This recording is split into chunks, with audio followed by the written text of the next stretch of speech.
ಭಗವದ್ಗೀತೆ ವರ್ಣ ವ್ಯವಸ್ಥೆಯನ್ನು ಉಳಿಸುವಂಥ ಒಂದು ಪ್ರಯತ್ನವಾಗಿದೆ. ಕೃಷ್ಣನಿಗೆ ಇಷ್ಟೊಂದು ಕುಟುಂಬಗಳು ನಾಶ ಆಗ್ತಿದೆ ಅನ್ನುವಂಥ ಕಾಳಜಿನೇ ಇಲ್ಲ.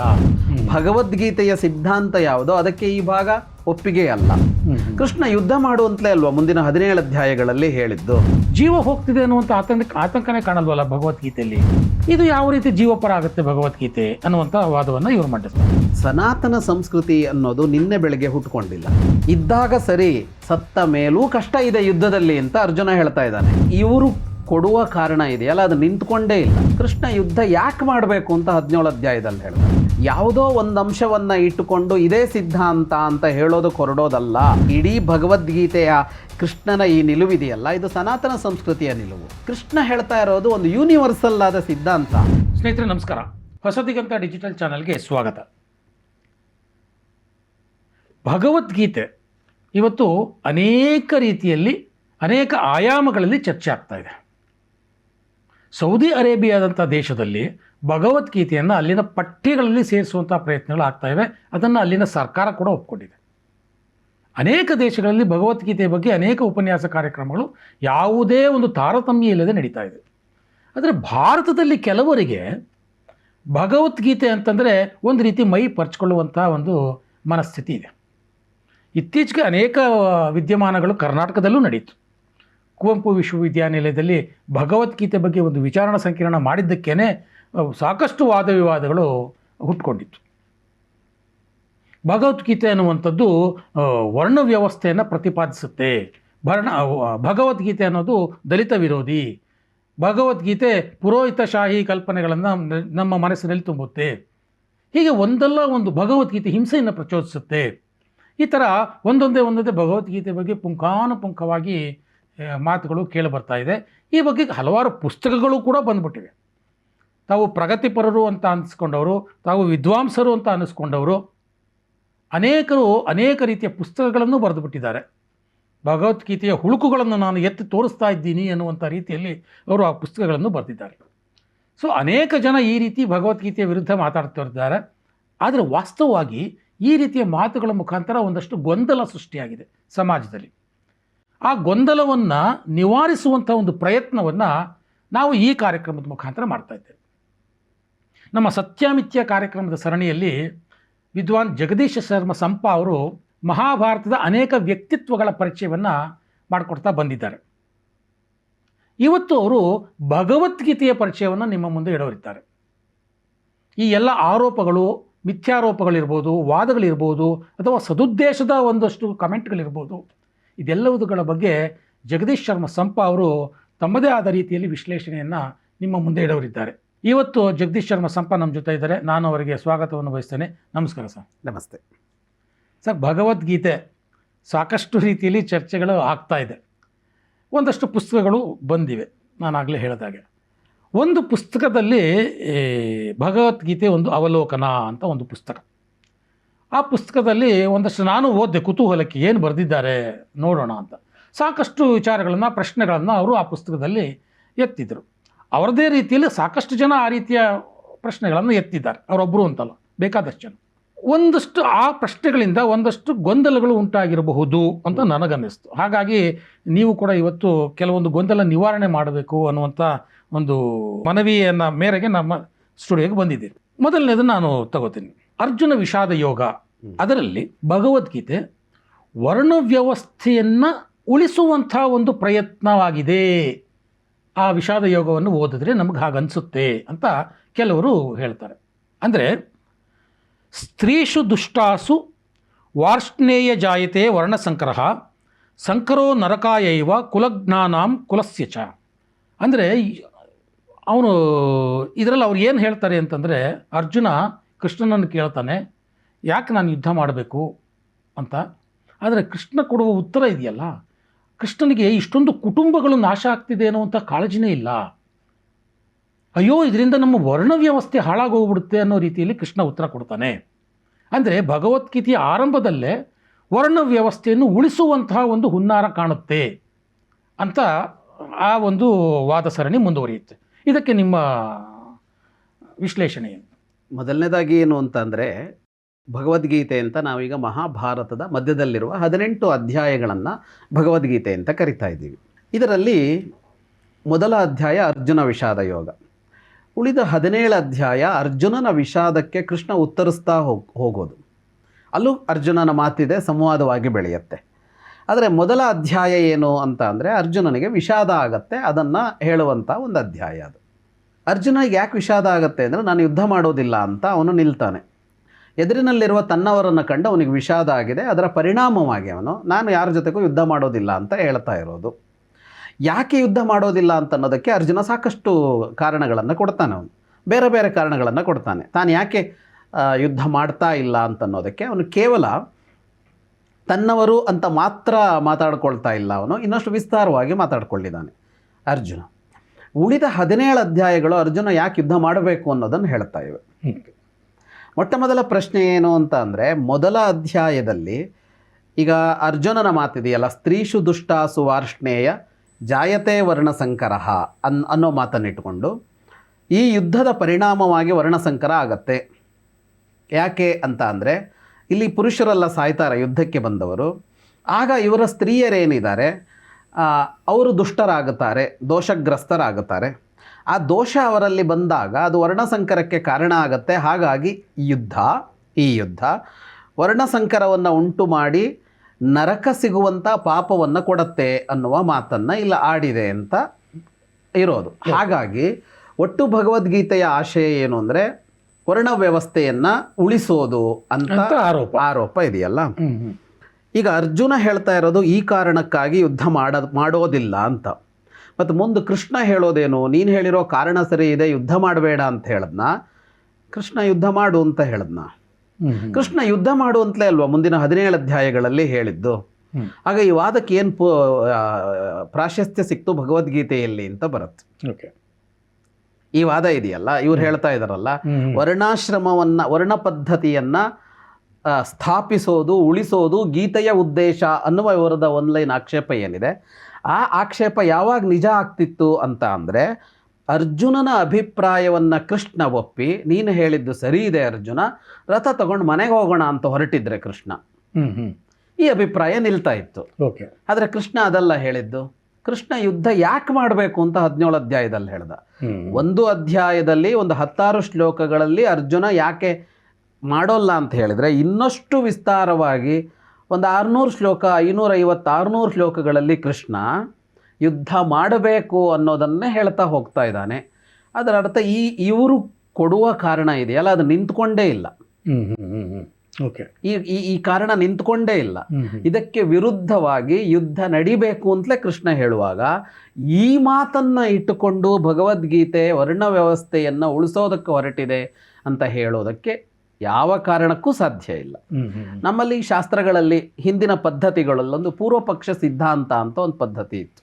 ಯಾವುದೇ ವಿಷಯವನ್ನು ಹೇಳುವಾಗ ಒಂದು ವಿಷಯವನ್ನು ನಾವು ನಿರೂಪಿಸಬೇಕು ಅಂತ ಹೊರಟಾಗ ಮೊದಲಿಗೆ ಆ ಅಭಿಪ್ರಾಯವನ್ನು ಒಪ್ಪದೇ ಇರೋರು ಏನು ಹೇಳ್ತಾರೆ ಅನ್ನೋದನ್ನು ಮೊದಲು ಹೇಳಬೇಕು. ಅದಾದ ಮೇಲೆ ಅದು ಯಾಕೆ ಸರಿಯಲ್ಲ, ಇದು ಯಾಕೆ ಸರಿ ಅಂತ ತನ್ನ ಸಿದ್ಧಾಂತವನ್ನು ಹೇಳಬೇಕು ಅನ್ನೋದೊಂದು ಕ್ರಮ ಇತ್ತು, ಪೂರ್ವಪಕ್ಷ ಸಿದ್ಧಾಂತ ಅಂತ. ಈಗ ಉದಾಹರಣೆಗೆ ತಾವು ಮೊದಲು ಏನು ಅಭಿಪ್ರಾಯ ಇದೆ ಅಂತ ಹೇಳಿದ್ರಿ, ಇದು ಪೂರ್ವಪಕ್ಷ.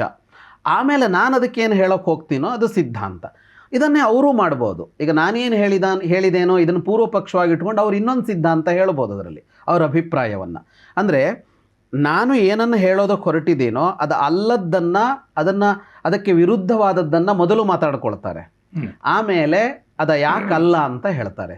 ಹಾಗೆ ಭಗವದ್ಗೀತೆಯನ್ನು ನೋಡೋದಾದರೆ ಅರ್ಜುನ ವಿಷಾದ ಯೋಗ ಪೂರ್ವಪಕ್ಷ, ಅದಕ್ಕೆ ವಿರುದ್ಧವಾದದ್ದು ಯಾವುದು, ಸಿದ್ಧಾಂತ ಯಾವುದು ಅಂದರೆ ಉಳಿದ 17 ಅಧ್ಯಾಯ.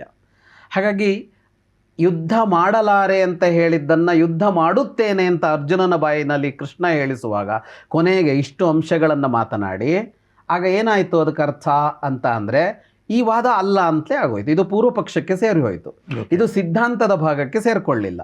ಭಗವದ್ಗೀತೆಯ ಸಿದ್ಧಾಂತ ಯಾವುದೋ ಅದಕ್ಕೆ ಈ ಭಾಗ ಒಪ್ಪಿಗೆ ಅಲ್ಲ. ಕೃಷ್ಣ ಆರಂಭ ಮಾಡುವಾಗಲೇ ಹೇಳ್ತಾನೆ ಇದಕ್ಕೆ ಉತ್ತರವಾಗಿ, ವೇದವಾದ ರಥಾಃ ಪಾರ್ಥ ನಾಣ್ಯದಸ್ತೀತಿವಾದಿನಃ. ನೀನು ಆಡೋ ಮಾತೇನೋ ಚೆನ್ನಾಗಿದೆ, ಆದರೆ ವಾಸ್ತವ ಅಲ್ಲ ಈ ವಾದ ಅಂತಲೇ ಅವನು ಹೇಳ್ಕೊಂಡು ಹೋಗ್ತಾನೆ. ವೇದವಾದ ಅಂತಲೇ ಹೇಳ್ತಾನೆ. ಅಂದರೆ ವೇದವನ್ನು ಆಧಾರವಾಗಿಟ್ಕೊಂಡು ಪ್ರಮಾಣವಾಗಿಟ್ಟುಕೊಂಡು ಮಾತನಾಡೋದು. ಆದರೆ ಯಾವುದೋ ಒಂದು ವಾಕ್ಯವನ್ನು ಪ್ರಮಾಣವಾಗಿಟ್ಟುಕೊಂಡು ಮಾತನಾಡಿ ಇದು ಅಭಿಪ್ರಾಯ ಹೀಗೆ ಹೋಗಬೇಕು ಅಂತ ಹೇಳೋದನ್ನು ಕೃಷ್ಣ ವೇದವಾದ ಅಂತ ಕರೀತಾನೆ. ಓಕೆ. ಹಾಗೆ ಕರೆದು ಯಾವುದೋ ಒಂದು ಅಂಶವನ್ನು ಇಟ್ಟುಕೊಂಡು ಇದೇ ಸಿದ್ಧಾಂತ ಅಂತ ಹೇಳೋದಕ್ಕೆ ಹೊರಡೋದಲ್ಲ ಅಂತ ಮೊದಲಿಗೆ ಅರ್ಜುನನ ಎಲ್ಲ ಮಾತುಗಳನ್ನು ಕೃಷ್ಣ ನಿರಾಕರಿಸಿಯೇ ಮುಂದೆ ಹೋಗುತ್ತಾನೆ. ನೀನು ಹೇಳಿರೋ ಈ ವಿಷಯ ಸರಿ ಇದೆ ಆದರೆ ಅಂತ ಕೃಷ್ಣ ಹೋಗೋದಿಲ್ಲ. ನೀನು ಹೇಳಿರುವ ಯಾವ ವಿಷಯವೂ ಸಲ್ಲದು ಅಂತಲೇ ಅವನು ಮಾತಾಡ್ಕೊಂಡು ಹೋಗುತ್ತಾನೆ. ಹಾಗಿರುವಾಗ ವರ್ಣ ವ್ಯವಸ್ಥೆಯ ಕುರಿತಾದ ಚಿಂತನೆ ಬಹಳ ವ್ಯಾಪಕವಾದದ್ದು. ಇಷ್ಟು ಸುಲಭವಾಗಿ ಅದನ್ನು ಹೇಳಿ ಮುಗಿಸೋದಕ್ಕಾಗೋದಿಲ್ಲ. ಯಾಕೆಂದರೆ ಸಾವಿರಾರು ವರ್ಷಗಳಲ್ಲಿ ಹೇಗೆ ನಡೆದುಕೊಂಡು ಬಂದಿದೆ, ವರ್ಣ ವ್ಯವಸ್ಥೆ ಇದ್ದ ಕಾಲ, ವರ್ಣ ವ್ಯವಸ್ಥೆ ಇಲ್ಲದ ಕಾಲ, ವರ್ಣ ವ್ಯವಸ್ಥೆಯನ್ನು ಮೀರೋದಕ್ಕಾಗೋಲ್ಲ ಅಂತ ಕಟ್ಟುಪಾಡುಗಳಿದ್ದ ಕಾಲ, ವರ್ಣ ವ್ಯವಸ್ಥೆ ಇದೆ ಆದರೆ ಅದನ್ನು ದಾಟಬಹುದು ಅಂತ ಹೇಳ್ತಾ ಇದ್ದ ಕಾಲ, ಹಲವು ಕಾಲಗಳನ್ನು ನಾವು ಇತಿಹಾಸದಲ್ಲಿ ನೋಡ್ತೇವೆ. ಅಷ್ಟು ಸುಲಭವಾಗಿ ವರ್ಣ ವ್ಯವಸ್ಥೆಯನ್ನು ಒಂದೇ ಮಾತಿನಲ್ಲಿ ನಿರಾಕರಿಸೋದಕ್ಕೂ ಸಾಧ್ಯ ಇಲ್ಲ. ಮತ್ತು ವರ್ಣ ವ್ಯವಸ್ಥೆ ಅನ್ನುವ ವಿಭಾಗ ಏನಿದೆ, ವಿಭಾಗ ಬೇರೆ, ತಾರತಮ್ಯ ಬೇರೆ ಅನ್ನುವ ಎರಡು ಅಂಶಗಳು ಕೂಡ ಕಾಣಿಸಿಕೊಳ್ಳುತ್ತೆ ಇತಿಹಾಸದಲ್ಲಿ. ಇತಿಹಾಸ ಮತ್ತು ಪುರಾಣಗಳನ್ನು ನೋಡಿದಾಗ ವರ್ಣ ವ್ಯವಸ್ಥೆ ಇತ್ತು, ತಾರತಮ್ಯದ ಭಾವ ಇರಲಿಲ್ಲ ಅನ್ನುವ ಕಾಲವೂ ಕಾಣ್ತೇವೆ. ವರ್ಣವೇ ಇಲ್ಲದ ಕಾಲವನ್ನು ಕೇಳ್ತೇವೆ. ಸೃಷ್ಟಿಯ ಆರಂಭದಲ್ಲಿ ಹಂಸ ಅನ್ನುವ ಒಂದೇ ಒಂದು ಜನಾಂಗ ಇತ್ತು, ಯಾವ ತಾರತಮ್ಯವೂ ಇದ್ದಿರಲಿಲ್ಲ. ಕ್ರಮೇಣ ಈ ವ್ಯವಸ್ಥೆಗಳು ಬಂತು ಅನ್ನುವ ಮಾತುಗಳು ಕೂಡ ನಮ್ಮ ಪುರಾಣಾದಿಗಳಲ್ಲಿ ಕಾಣಸಿಗುತ್ತವೆ. ಹಾಗಾಗಿ ಯಾವುದೋ ಒಂದು ಮಾತನ್ನು ಇಟ್ಟುಕೊಂಡು ಅಥವಾ 3-4 ಮಾತನ್ನು ಇಟ್ಕೊಂಡು, ಬೇಡ 100 ಮಾತನ್ನು ಇಟ್ಕೊಂಡು ಅಥವಾ 1000 ಮಾತನ್ನು ಇಟ್ಟುಕೊಂಡು ಇದು ಹೀಗೆಯೇ ಇತ್ತು ಆ ಕಾಲದಲ್ಲಿ ಅಂತ ಹೇಳುವ ಸಾಧ್ಯತೆಗಳು ಇಲ್ಲವೇ ಇಲ್ಲ. ವರ್ಣ ವ್ಯವಸ್ಥೆಗೆ ಸಂಬಂಧಪಟ್ಟಂತೆ ಪ್ರಾಚೀನರ ಚಿಂತನೆ, ನಿಲುವು, ವ್ಯವಸ್ಥೆಯೇ ಬೇರೆ, ಮಧ್ಯಕಾಲದಲ್ಲಿ ಇದ್ದ ವ್ಯವಸ್ಥೆಯೇ ಬೇರೆ, ಇವತ್ತಿನ ಚಿಂತನೆಯೇ ಬೇರೆಯಾಗಿದೆ. ಹಾಗಾಗಿ ವರ್ಣ ವ್ಯವಸ್ಥೆಯ ಕುರಿತು ವ್ಯಾಪಕವಾಗಿ ಚಿಂತನೆ ಮಾಡಬೇಕಾದ್ದಿದೆ, ಮಾತನಾಡಬೇಕಾದದ್ದಿದೆ.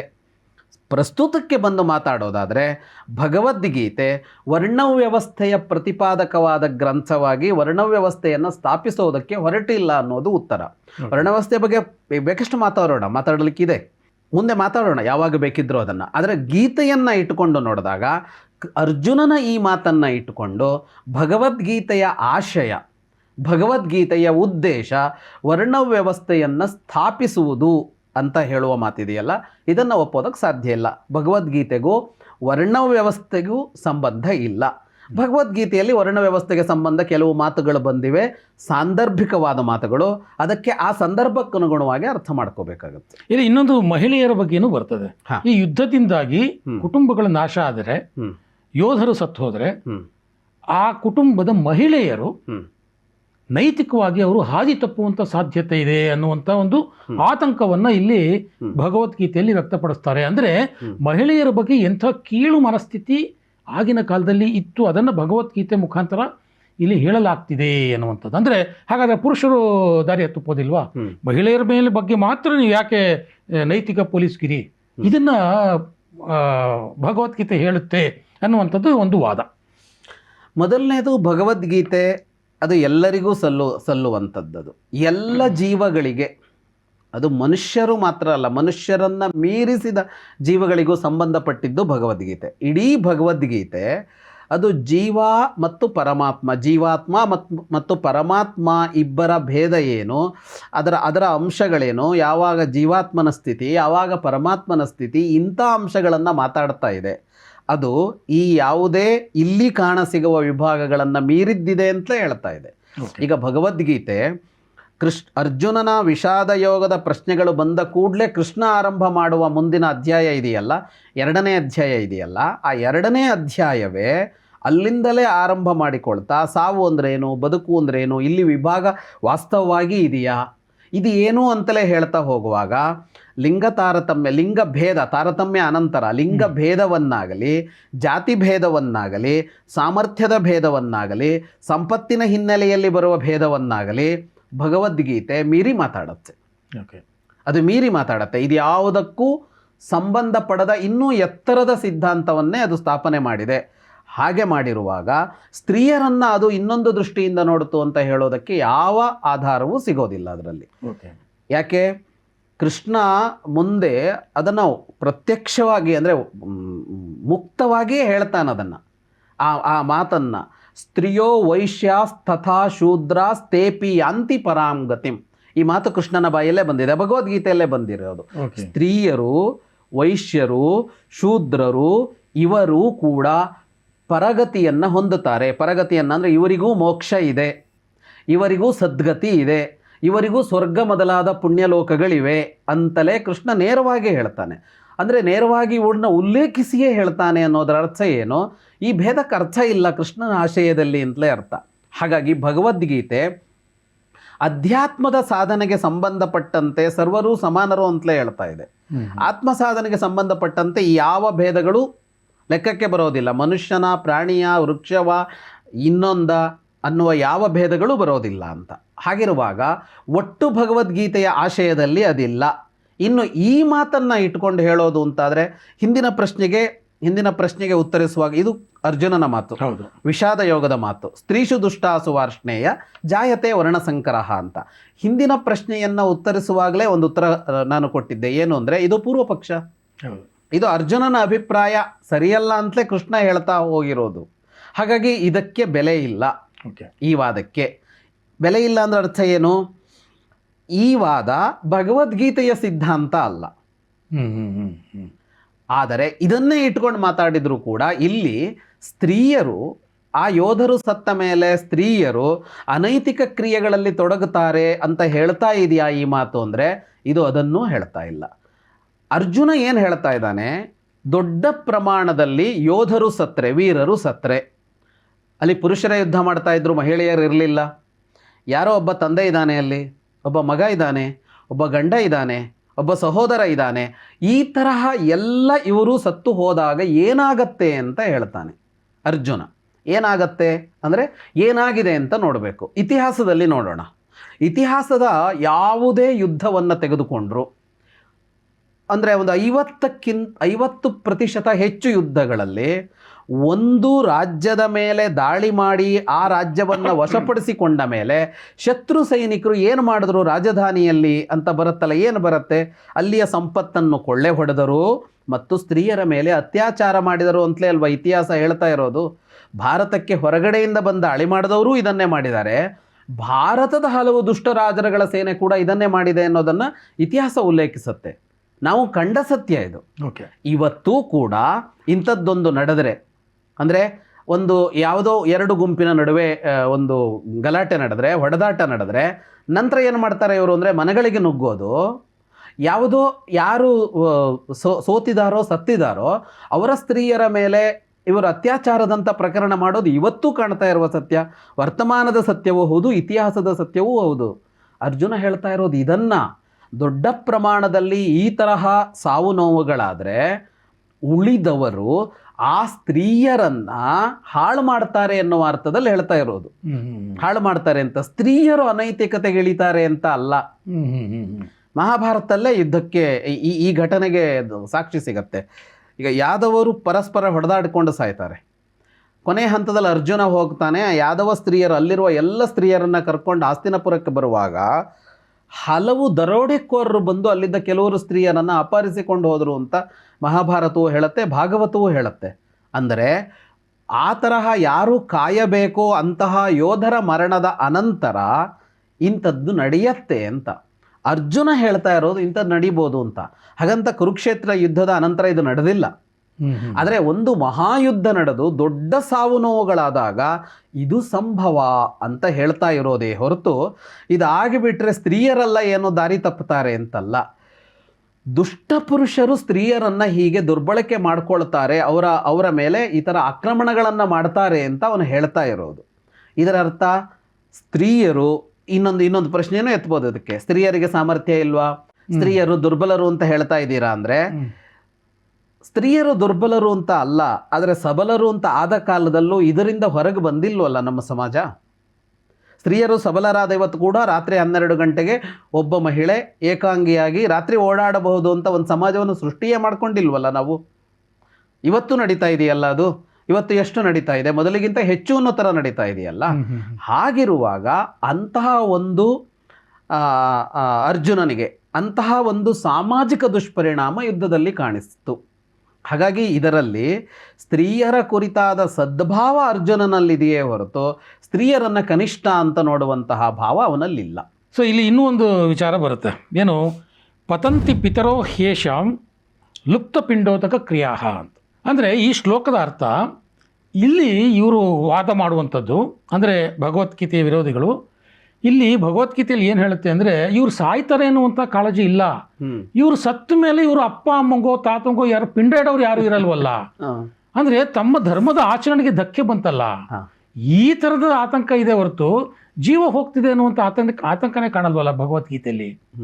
ಇದು ಯಾವ ರೀತಿ ಜೀವಪರ ಆಗುತ್ತೆ ಭಗವದ್ಗೀತೆ ಅನ್ನುವಂಥ ವಾದವನ್ನು ಇವರು ಮಂಡಿಸ್ತಾರೆ. ಇದಕ್ಕೆ ನಿಮ್ಮ ಒಂದು ವಿಶ್ಲೇಷಣೆ? ವಾಸ್ತವವಾಗಿ ಭಗವದ್ಗೀತೆಯೇ ಜೀವಪರ.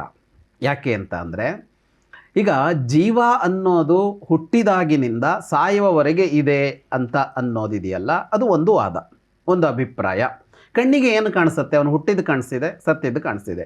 ಹುಟ್ಟುವ ಮೊದಲು ಮತ್ತು ಸತ್ತ ಅನಂತರ ಜೀವಕ್ಕೆ ಅಸ್ತಿತ್ವ ಇಲ್ಲ ಅನ್ನುವ ಒಂದು ವಾದ ಇದೆ, ಅದು ಇವತ್ತೂ ಇದೆ. ಅದು ಆ ವಾದದ ಪ್ರಕಾರ ಸತ್ತ ಮೇಲೆ ಏನೂ ಮಾಡಬೇಕಾಗಿಲ್ಲ, ಪಿಂಡ ಇಡಬೇಕಾಗಿಲ್ಲ, ತರ್ಪಣ ಕೊಡಬೇಕಾಗಿಲ್ಲ, ಶ್ರಾದ್ದ ಮಾಡಬೇಕಾಗಿಲ್ಲ, ಸತ್ತ ಮೇಲೆ ಮುಗೀತು ಅವರದ್ದು ಅಂತ ಆ ವಾದ ಹೇಳುತ್ತೆ.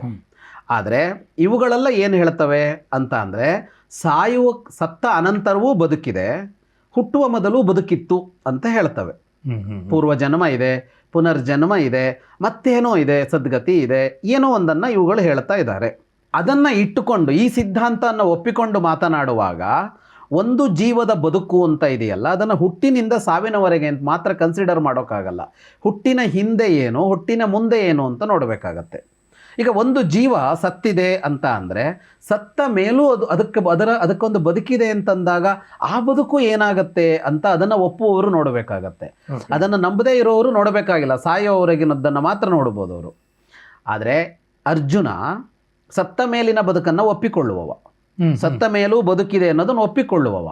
ಅವನಿಗೆ ಆಗ ಒಬ್ಬ ವ್ಯಕ್ತಿ ಸತ್ತರೆ ಸತ್ತ ಮೇಲೆ ಏನಾಯಿತು ಅನ್ನೋದು ಬೇಕಾಗಿದೆ ಅವನಿಗೆ. ಇದ್ದಾಗ ಸರಿ, ಸತ್ತ ಮೇಲೂ ಕಷ್ಟ ಇದೆ ಯುದ್ಧದಲ್ಲಿ ಅಂತ ಅರ್ಜುನ ಹೇಳ್ತಾ ಇದ್ದಾನೆ. ಅರ್ಜುನನ ನೆಲೆಯಲ್ಲಿ ನಿಂತು ನೋಡಿದಾಗ ಅರ್ಜುನ ಜೀವಪರ ಆದ್ನ, ಜೀವ ವಿರೋಧಿ ಆದ್ನ ಅಂದರೆ ಜೀವಪರ. ಯಾಕೆ ಅಂದರೆ ಅವನು ಸತ್ತ ಮೇಲಿನ ಜೀವದ ಗತಿಯನ್ನು ಯೋಚನೆ ಮಾಡ್ತಾ ಇದ್ದಾನೆ. ಅದಲ್ವಾ, ನನ್ನ ಕಣ್ಣಿಗೆ ಕಾಣೋ ತನಕ ನಾನು ಚೆನ್ನಾಗಿ ನೋಡ್ಕೋತೀನಿ, ಆಮೇಲೆ ನನಗೆ ಗೊತ್ತಿಲ್ಲ ಅಂತ ಅಲ್ಲ. ಆಗ ಅದು ಜೀವಪರ ಆಗೋದೇ ಇಲ್ಲ. ಸತ್ತ ಮೇಲೂ ನಾನು ಅದಕ್ಕೆ ಬಾಧ್ಯಸ್ಥ. ಆ ಜೀವ ನನ್ನ ಜೊತೆಗೆ ಬದುಕಿತ್ತು, ನನ್ನ ಬದುಕಿಗೆ ಅದರ ಕೊಡುಗೆ ಇತ್ತು, ಅದಿದ್ದಾಗ ನಾನು ತಂದೆ ತಾಯಿ ಇನ್ನೊಬ್ಬರು ಅಂತ ಚೆನ್ನಾಗಿ ನೋಡ್ಕೊಳ್ತೀನಿ. ಆದರೆ ನನಗೆ ಕೃತಜ್ಞತೆ ಇದೆ. ಅದು ಸತ್ತು ಹೋದ ಮೇಲೆ ಅದಕ್ಕೂ ನನಗೂ ಸಂಬಂಧ ಇಲ್ಲ, ಅದು ಯಾವುದೋ ಜನ್ಮದಲ್ಲಿ ಹುಟ್ಕೊಳ್ಳುತ್ತೆ, ಆಗ ಅದು ನಂಗೆ ತಂದೆಯೋ ಅಲ್ಲ ತಾಯಿಯೋ ಅಲ್ಲ. ಆದರೆ ಸತ್ತ ಮೇಲೂ ಆ ಜೀವಕ್ಕೆ ಒಳಿತೇನೋ ಅದನ್ನು ನಾನು ನೋಡ್ತೀನಿ ಅನ್ನುವ ಯೋಚನೆ ಇದೆಯಲ್ಲ, ಇದಲ್ವ ನಿಜವಾಗಿ ಜೀವಪರವಾದದ್ದು ಅಂತ. ಇಲ್ಲಿರೋದು ಸನಾತನ ಸಂಸ್ಕೃತಿಯಲ್ಲಿರೋದು, ಸತ್ತ ಮೇಲೂ ನನಗೆ ಆ ಕೃತಜ್ಞತೆ ಇದೆ, ಆ ಸಹಾನುಭೂತಿ ಇದೆ ಅಂತ. ಒಂದು ಪ್ರಸಂಗ ಬರುತ್ತೆ ರಾಮಾಯಣದಲ್ಲಿ. ರಾವಣ ಸತ್ತಿದ್ದಾನೆ. ವಿಭೀಷಣನಿಗೆ ರಾವಣನಿಗೆ ಅಂತ್ಯ ಸಂಸ್ಕಾರ ಮಾಡಬೇಕು ಅಂತ ಅನಿಸಿದೆ. ರಾವಣನ ಸಾವಿಗೆ ವಿಭೀಷಣನ ಕೊಡುಗೆ ಇದೆ, ರಾಮನ ಜೊತೆಗೆ ಇದ್ದು ಅವನು ಸಹಾಯ ಮಾಡಿದ್ದಾನೆ. ಆದರೆ ಸತ್ತು ಹೋದ ಮೇಲೆ ಅಂತ್ಯಕ್ರಿಯೆ ಮಾಡದೇ ಇದ್ದರೆ ಜೀವಕ್ಕೆ ಸದ್ಗತಿ ಸಿಗೋಲ್ಲ ಅಂತ ಅನ್ನುವ ನಂಬಿಕೆ ಇದೆ. ವಿಭೀಷಣನಿಗೂ ನಂಬಿಕೆ ಇದೆ. ಹಾಗಾಗಿ ಅವನಿಗೆ ಅಣ್ಣನ ಜೀವಕ್ಕೆ ಸದ್ಗತಿ ಸಿಗಬೇಕು ಅಂತ ಆಸೆ. ಆದರೆ ಅವನ ಶತ್ರು ರಾಮ, ಅವನಲ್ಲಿ ಕೇಳೋದು ಹೇಗೆ ಅಂತ ಅಂದರೆ, ರಾಮನೇ ಹೇಳ್ತಾನೆ, ನೀನು ಅಂತ್ಯಕ್ರಿಯೆಯನ್ನು ಮಾಡಬೇಕು, ಯಾಕೆಂದರೆ ಆ ಜೀವಕ್ಕೆ ಸದ್ಗತಿ ಸಿಗಬೇಕು ಅಂತ. ಇವನೇ ಕೊಂದಿದ್ದಾನೆ. ಆದರೆ ಕೊಂದ ಮೇಲೂ ಅವನು ನರಕಕ್ಕೆ ಬೀಳಲಿ ಅಂತ ಹಾರೈಕೆ ಅಲ್ಲ, ಅವನು ಕಷ್ಟಪಡಲಿ ಅಂತ ಹಾರೈಕೆ ಅಲ್ಲ. ಮರಣಾಂತಾನಿ ವೈರಾಣಿ, ಸಾಯೋ ತನಕ ಮಾತ್ರ ವೈರ, ಆಮೇಲೆ ವೈರ ಬೆಳೆಸುವಂತಿಲ್ಲ. ಹಾಗಾಗಿ ಅವನಿಗೆ ನೀನು ಅಂತ್ಯಕ್ರಿಯೆ ಮಾಡು, ಆ ಜೀವಕ್ಕೆ ಒಳಿತಾಗಲಿ ಅಂತ ರಾಮ ಹೇಳ್ತಾನೆ. ಇದಲ್ವ ಜೀವಪರವಾದದ್ದು. ಈ ನಿಲುವನ್ನು ಅರ್ಜುನ ಇಲ್ಲಿ ಹೇಳ್ತಾ ಇದ್ದಾನೆ. ನೋಡು, ಇಷ್ಟು ಜನ ಸತ್ತರೆ ಇವರ ಹಿಂದಿನವರಿಗೆ ಪಿಂಡ ಹಾಕೋರು ಮಾತ್ರ ಅಲ್ಲ, ಇವರಿಗೆ ಪಿಂಡ ಹಾಕೋರು ಇಲ್ಲ. ಇಲ್ಲಿ ಮಗನೂ ಸಾಯ್ತಾನೆ, ಒಂದು ವಂಶದಲ್ಲಿರುವ ಇವರೆಲ್ಲರೂ ಸತ್ತೋಗುತ್ತಾರೆ. ಹಾಗಾಗಿ ಎಷ್ಟು ಕೆಡುಕುಗಳಿವೆ ಈ ಯುದ್ಧದಲ್ಲಿ ಅಂತ ಹೇಳುವಾಗ ಒಂದು ಅಂಶ ಅವನೇನು ತೆಗೆದುಕೊಳ್ತಾ ಇದ್ದಾನೆ ಅರ್ಜುನ ಅಂತ ಅಂದರೆ, ಸತ್ತ ಮೇಲಿನ ಸದ್ಗತಿಗೆ ಕಾರಣವಾಗಬೇಕಾದವರು ಉಳಿದುಕೊಳ್ಳದೆ ಇರುವಂತೆ ಆಗಿಬಿಡುತ್ತಲ್ಲ ಕೃಷ್ಣ ಅಂತ. ಹಾಗಾಗಿ ಈ ನಿಲುವು ಸತ್ತವರು ಸಾಯಲಿ, ಮೊದಲು ಸತ್ತವರಿಗೆ ಪಿಂಡ ಇಡೋದಕ್ಕೆ ಜನರಿಲ್ಲ ಅಂತ ಆಗತ್ತೆ ಅಂತ ಅಲ್ಲ. ಅರ್ಜುನನ ಪ್ರಶ್ನೆ ಇವರು ಸತ್ತಿದ್ರಿಂದಾಗಿ ಇದೆಲ್ಲ ಆಗತ್ತೆ ಅಂತ. ಹಾಗಾಗಿ ಇವರು ಸಾಯಬಾರದು ಅಂತಲೇ ಅಲ್ವ ಅರ್ಜುನ ಒಟ್ಟು ಅಂದ್ರೆ ಮೂಲಭೂತವಾಗಿ ಅವ್ನು ಶುರು ಮಾಡೋದೇ ಈ ಸಾವುಗಳು ಆಗಬಾರ್ದು, ಅದಾದ್ಮೇಲೆ ಸಾವಿನ ನಂತರವೂ ಅದು ಆಗಬಾರ್ದು. ಸತ್ತಾಗ ಮೊದಲೇನು ಹೇಳ್ದ ಅವನು, ಹಿಂದೊಂದು ಪ್ರಶ್ನೆ ಬಂತಲ್ಲ, ಇವರು ಸತ್ರೆ ಆ ಸ್ತ್ರೀಯರ ಮೇಲೆ ಯಾರು ಬೇಕಿದ್ರೂ ಆಕ್ರಮಣ ಮಾಡಬಹುದು ಅಂತ ಆಗಿಬಿಡತ್ತೆ ಅಂತ ಅಂದ. ಆಗ ಅವನೇನು ಹೇಳಿದಾನೆ, ಇವರು ಸತ್ತ ಮೇಲೆ ಇದ್ದವರಿಗೂ ಬದುಕು ಕಷ್ಟ ಆಗಿದೆ ಅಂತಲೇ ಅರ್ಜುನ ಹೇಳ್ದ. ಅವರಿಗೆ ಮಾತ್ರ ಅಲ್ಲ, ಸತ್ತವರಿಗೂ ಕೂಡ ಒಳಿತಿಲ್ಲ ಅದರಲ್ಲಿ ಅಂತ ಹೇಳ್ತಾ ಇದ್ದಾನೆ. ಅಂದರೆ ಎಲ್ಲ ಕೋನಗಳಿಂದ ನೋಡಿದಾಗಲೂ ಈ ಯುದ್ಧ ಒಳಿತು ಮಾಡೋಲ್ಲ ಅಂತ ಅರ್ಜುನ ಪ್ರತಿಪಾದಿಸ್ತಾ ಇರೋದು. ಹಾಗಾಗಿ ಅರ್ಜುನನ ಈ ನಿಲುವಲ್ಲಿ ಸತ್ತವರು ಸಾಯಲಿ, ಪಿಂಡ ಇಡೋಕೆ ಜನರಿಲ್ಲ ಅಂತ ಅರ್ಥ ಅಲ್ಲ. ಇವರು ಸಾಯಬಾರದು ಅಂತಲೇ, ಮತ್ತು ಇವರು ಬದುಕಬೇಕಾದದ್ದು ಪಿಂಡ ಇಡೋದಕ್ಕಾಗಿ ಮಾತ್ರ ಅಂತಲೂ ಅರ್ಜುನನ ಮಾತಿಲ್ಲ. ಯಾಕೆಂದ್ರೆ ಎರಡೇ ಕಾರಣ ಕೊಟ್ಟಿಲ್ಲ ಅವನು ಇದಕ್ಕಿಂತ ಮೊದಲು ಬೇರೆ ಕಾರಣ ಕೊಟ್ಟಿದ್ದಾನೆ. ಅಂದರೆ ಇವರೆಲ್ಲರ ಜೊತೆಗೆ ನಾವು ರಾಜ್ಯ ಆಳಬೇಕು, ಇವರೆಲ್ಲರ ಜೊತೆಗೆ ಸಂತೋಷವಾಗಿರಬೇಕು ಅನ್ನೋ ಮಾತನ್ನು ಆಡ್ತಾನಲ್ಲ ಅವನು. ಆ ಪಾಯಿಂಟು ಇದೆಯಲ್ಲ.